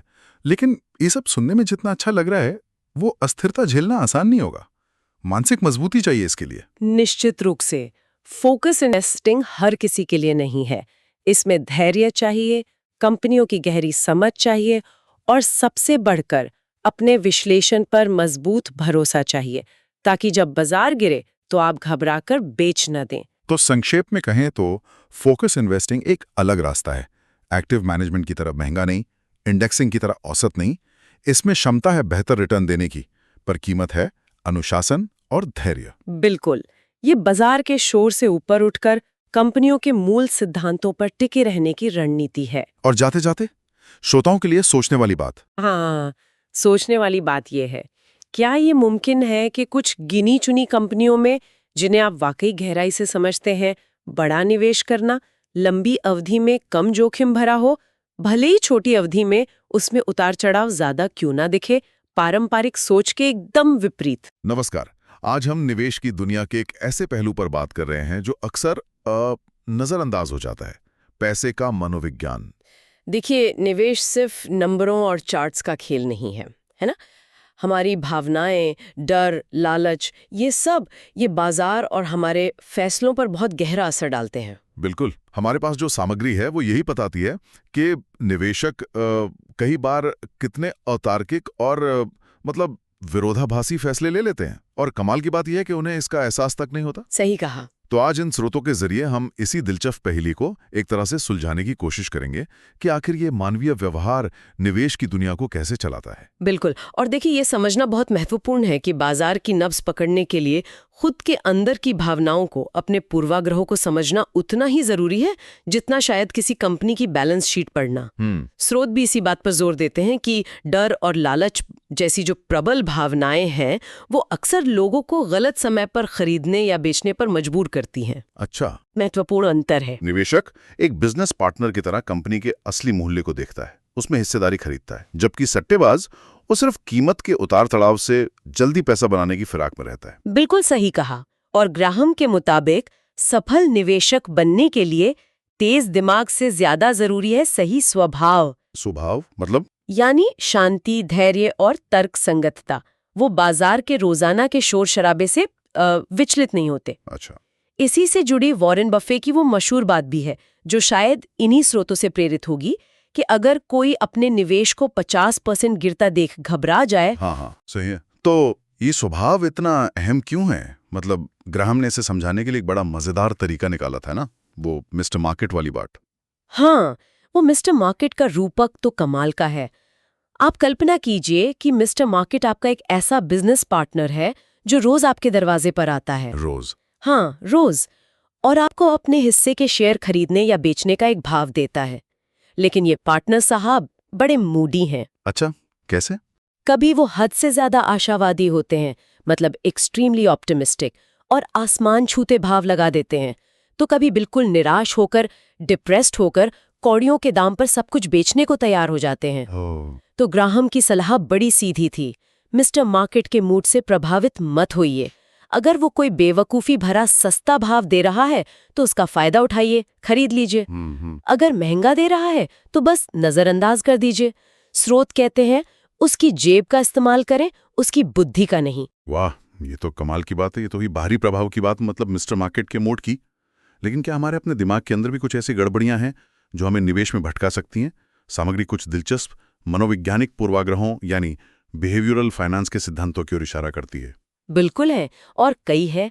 एक प्रमुख पूर्वाग्रह जिसका स्रोत जिक्र करते हैं वो है अति आत्मविश्वास, ओवर कॉन्फिडेंस। Over confidence? हाँ, ये सिर्फ ये नहीं कि लोग अपनी काबिलियत को ज्यादा आंकते हैं, बल्कि स्रोत बताते हैं कि इसकी वजह से निवेशक जरूरत से ज्यादा सौदे करते हैं, मतलब ओवर ट्रेडिंग। अच्छा, ज्यादा ट्रेडिंग। उससे क्या होता है? उससे उनका रिटर्न कम हो जाता है, ब्रोकरेज वगैरह में पैसा जाता है। साथ ही इसी अति आत्मविश्वास के कारण वो अपने पोर्टफोलियो में पर्याप्त विविधता नहीं लाते, डाइवर्सिफिकेशन। क्यों? क्योंकि उन्हें लगता है कि वो विनर स्टॉक चुन सकते हैं, उन्हें बाकी स्टॉक्स की जरूरत नहीं। समझ गया। और एक और शक्तिशाली भावना है नुकसान से बचना, लॉस अवर्जन। ओह हाँ, लॉस अवर्जन, ये बहुत पावरफुल है। सामग्री में मनोवैज्ञानिकों का हवाला है जो दिखाते हैं कि 100 रुपए खोने का दर्द 100 रुपए पाने की खुशी से लगभग 2 गुना ज्यादा होता है। हाँ बिल्कुल, दर्द ज्यादा महसूस होता है। इसका नतीजा, निवेशक घाटे वाले शेयरों को बेचने से कतराते हैं, है ना, इस उम्मीद में कि भाव वापस आ जाएगा। एग्जैक्टली। जबकि फायदे वाले शेयरों को जल्दी बेच देते हैं कि कहीं मुनाफा चला ना जाए। हाँ, इसे डिस्पोजिशन इफेक्ट भी कहते हैं, जिसका जिक्र शायद स्रोत में हो। हाँ, डिस्पोजिशन इफेक्ट। हाँ, और ये प्रवृत्ति खासतौर पर तब और हावी हो जाती है जब बाजार में अनिश्चितता ज्यादा हो, माहौल थोड़ा डरावना हो। अच्छा। इसके अलावा एक और दिलचस्प चीज है मानसिक लेखांकन, मेंटल अकाउंटिंग। मेंटल अकाउंटिंग, ये क्या है? हम पैसे को ना अलग अलग दिमागी खांचों में बांट देते हैं, उसके स्रोत के आधार पर या उसका क्या करना है उस आधार पर। मतलब?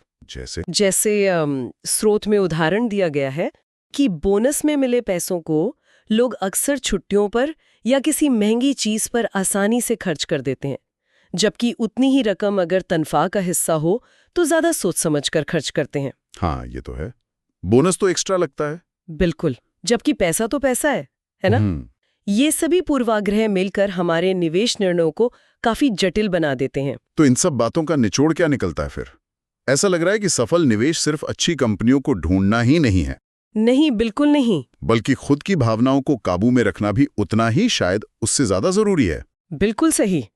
अपनी भावनाओं पर लगाम रखना और साथ ही बाजार में दूसरों की भावनाओं को, खासकर डर और लालच को समझना बहुत महत्वपूर्ण है।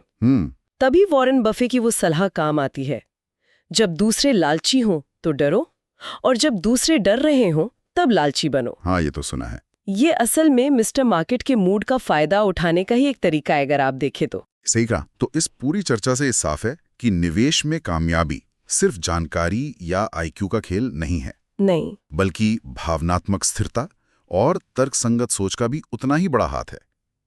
अपनी भावनाओं और बाजार की, मतलब सबकी साइकोलॉजी को समझना खेल का एक अहम हिस्सा है। बिल्कुल। मिस्टर मार्केट तो रोज दरवाजे पे दस्तक दे रही, इसमें कोई शक नहीं। हाँ, जरूरी यह है कि आप उसके मूड स्विंग्स में बह ना जाए, अपने विश्लेषण पर टिके रहें, और हाँ, उसकी बेवकूफियों को अपने फायदे के लिए इस्तेमाल करें। बिल्कुल। और जाते जाते एक विचार छोड़ जाते हैं सबके लिए सोचने को। हाँ, क्या कोई याद कर सकता है कि पिछली बार कब बाजार, यानी अपना मिस्टर मार्केट, बहुत ज्यादा आशावादी था या शायद बहुत ज्यादा निराशावादी? और उस वक्त आपकी अपनी प्रतिक्रिया क्या थी? क्या आपने भी वही किया जो भीड़ कर रही थी, या कुछ अलग सोचा? अच्छा सवाल है। इस पर सोचना शायद आगे चलकर फैसले लेने में मददगार हो। जरूर होगा। नमस्कार। आज हम एक ऐसे निवेशक के विचारों की गहराई में उतर रहे हैं जिनकी रणनीति को अक्सर थोड़ा अलग माना जाता है। शायद जॉर्ज बर्नार्ड शॉ के शब्दों में कहें तो अनुचित। हम बात कर रहे हैं वॉरेन बफे की। हमारे पास उनके निवेश के तरीकों पर लिखे गए एक अध्याय के कुछ हिस्से हैं जिनसे हम आज बात करेंगे। और आज हम यही समझने की कोशिश करेंगे कि बफे का ये जो सीधा साधा, शायद थोड़ा हट के तरीका है, ये लगातार इतने अच्छे नतीजे क्यों देता है, जबकि बाकी दुनिया तो शेयर बाजार के रोज के उतार चढ़ाव में फंसी रहती है। शॉ ने कहा था ना कि सारी तरक्की अनुचित लोगों की वजह से होती है, वो लोग जो दुनिया को अपने हिसाब से ढालने की कोशिश करते हैं। क्या बफे उन्हीं में से एक हैं? चलिए इसी पर बात करते हैं। तो बफे का जो सबसे पहला, सबसे बुनियादी सिद्धांत है, वो ये है कि आप स्टॉक का कोई कोड या टिकट नहीं खरीद रहे हैं। आप असल में एक बिजनेस में, एक कंपनी में हिस्सेदारी खरीद रहे हैं। ये सोच उस दौर से बिल्कुल अलग है जैसे 80s का दशक का प्रोग्राम ट्रेडिंग था, जहां कंप्यूटर खुद ही शेयर खरीदते बेचते थे, या फिर 90 के दशक का वो .com बबल, जिसे बफे द ग्रेट बबल कहते हैं, जब कंपनियों की असलियत देखे बिना बस नाम पर पैसा लग रहा था। हाँ, और ये फर्क बहुत बहुत जरूरी है समझना, क्योंकि बफे कंपनी की जड़ तक जाते हैं। वो देखते हैं कि कंपनी का कैश फ्लो कैसा है, कितना मुनाफा कमा रही है, उस पर कर्ज कितना है, मतलब बिजनेस के फंडामेंटल्स। जबकि ज्यादातर निवेशक क्या करते हैं, वो बस शेयर की कीमत के पीछे भागते हैं, और कीमत तो अक्सर बाजार के मूड या अफवाहों पर ऊपर नीचे होती रहती है। बफे के लिए शेयर की रोज बदलती कीमत वो कामयाबी का पैमाना है ही नहीं। उनका तो बड़ा साफ कहना है, स्टॉक खरीदना आसान है, बस एक शानदार बिजनेस ढूंढो जिसका मैनेजमेंट ईमानदार हो, काबिल हो, और उसे उसकी असली कीमत, जिसे इंट्रिंसिक वैल्यू कहते हैं, उसे कम दाम पर खरीद लो। और फिर उसे हमेशा के लिए रखो। हमेशा के लिए रखो। हाँ, ये सुना है। अच्छा, तो यहाँ मामला और दिलचस्प हो जाता है। बफे कहते हैं, पहला कदम शेयर बाजार की रोज की उठापटक पर ध्यान देना बंद करो, और दूसरा, अर्थव्यवस्था कैसी चलेगी इसकी चिंता छोड़ दो। ये सुनने में थोड़ा अजीब नहीं लगता? आजकल तो सारे एक्सपर्ट्स इसी की बात करते हैं। बिल्कुल अजीब लगता है। हाँ। पहली बार सुनने में तो लगता है कि ये क्या कह रहे हैं, लेकिन बफे कामयाबी को अलग नजरिए से देखते हैं। वो रोज का भाव नहीं देखते, वो कंपनी के सालाना तरक्की देखते हैं। साल दर साल बिजनेस कैसा कर रहा है, शेयर धारकों के पैसे पर रिटर्न कितना मिला, ऑपरेटिंग मार्जिन कैसा है, कर्ज का बोझ कितना है, बिजनेस चलाने में कितना पैसा लग रहा है, और सबसे जरूरी, कंपनी कैश कितना कमा पा रही है। बाजार तो उनके लिए बस एक तरह की दुकान है जहां कभी कभी लोग घबराहट या लालच में अच्छी कंपनियों के शेयर बहुत सस्ते में बेचने लगते हैं, जिसे वो कहते हैं मिस्टर मार्केट का मूर्खतापूर्ण अवसर। अच्छा, मिस्टर मार्केट। हाँ, तो इसके लिए एक लंबा नजरिया और बहुत सब्र चाहिए। धीरज रखना पड़ता है। और यहीं पर उनका वो सुरक्षा मार्जिन यानी मार्जिन ऑफ सेफ्टी का सिद्धांत काम आता है। हाँ, ये क्या है? वो हमेशा कंपनी की जो अनुमानित असली कीमत है, इंट्रिंसिक वैल्यू, और जिस कीमत पर वो खरीद रहे हैं उसके बीच एक अच्छी खासी गुंजाइश रखते हैं, एक सेफ्टी नेट। तो इसका मतलब ये हुआ कि बफे के लिए ये जरूरी नहीं कि बाजार उनकी कंपनी को सही कीमत दे रहा है या नहीं, जब तक कि कंपनी खुद अच्छा प्रदर्शन कर रही है। बिल्कुल, उन्हें बाजार की रजामंदी की जरूरत नहीं है। वो कंपनी के मालिक की तरह सोचते हैं, ट्रेडर की तरह नहीं। वो खुद कंपनी की आंतरिक कीमत का अंदाजा लगाते हैं। ये इस बात पर निर्भर करता है कि कंपनी भविष्य में कितना कैश कमाएगी, ऐसा उनका अनुमान है। अगर शेयर की कीमत उस अंदाजे से काफी कम है तो वो खरीदते हैं, वरना इंतजार करते हैं। ठीक है, तो फिर उनके अगले कदम क्या हैं जो असल में निवेशक कर सकते हैं? आपने कहा स्टॉक नहीं, बिजनेस खरीदें, लेकिन ये कैसे तय करें कि कौन सा बिजनेस खरीदें? हाँ, इसके लिए वो कुछ खास बातें देखते हैं, कुछ सिद्धांत हैं उनके। पहला, क्या बिजनेस सरल है? क्या उसे समझना आसान है? ऐसा तो नहीं कि वो बहुत जटिल हो। दूसरा, क्या कंपनी का पुराना रिकॉर्ड लगातार अच्छा रहा है और क्या लगता है कि भविष्य में भी वो टिका रहेगा, उसका कोई कंपेटिटिव एडवांटेज है। तीसरा, और ये बहुत ज़रूरी है, क्या मैनेजमेंट ईमानदार और काबिल है? ईमानदार और काबिल? जी, क्या वो कंपनी का पैसा समझदारी से इस्तेमाल करते हैं? क्या वो शेयर धारकों से खुलकर साफ-साफ बात करते हैं? और क्या वो, जिसे बफे संस्थागत अनिवार्यता कहते हैं, इंस्टीट्यूशनल इम्पेरेटिव कहते हैं, मतलब बिना सोचे समझे दूसरी कंपनियों की नकल करने या इंडस्ट्री के फैशन के पीछे भागने से बचते हैं? और चौथा? चौथा, कंपनी की आर्थिक सेहत। क्या उसके फंडामेंटल्स अच्छे हैं, जैसे ऊंचा मुनाफा हो, अच्छी ओनर अर्निंग्स हो, और क्या कंपनी जो पैसा बचाकर दोबारा बिजनेस में लगाती है उससे शेयर का बाजार भाव भी बढ़ रहा है? और आखिर में सबसे जरूरी, क्या शेयर अपनी असली कीमत से ठीक-ठाक डिस्काउंट पर मिल रहा है? वो मार्जिन ऑफ सेफ्टी वाली बात। समझ गया।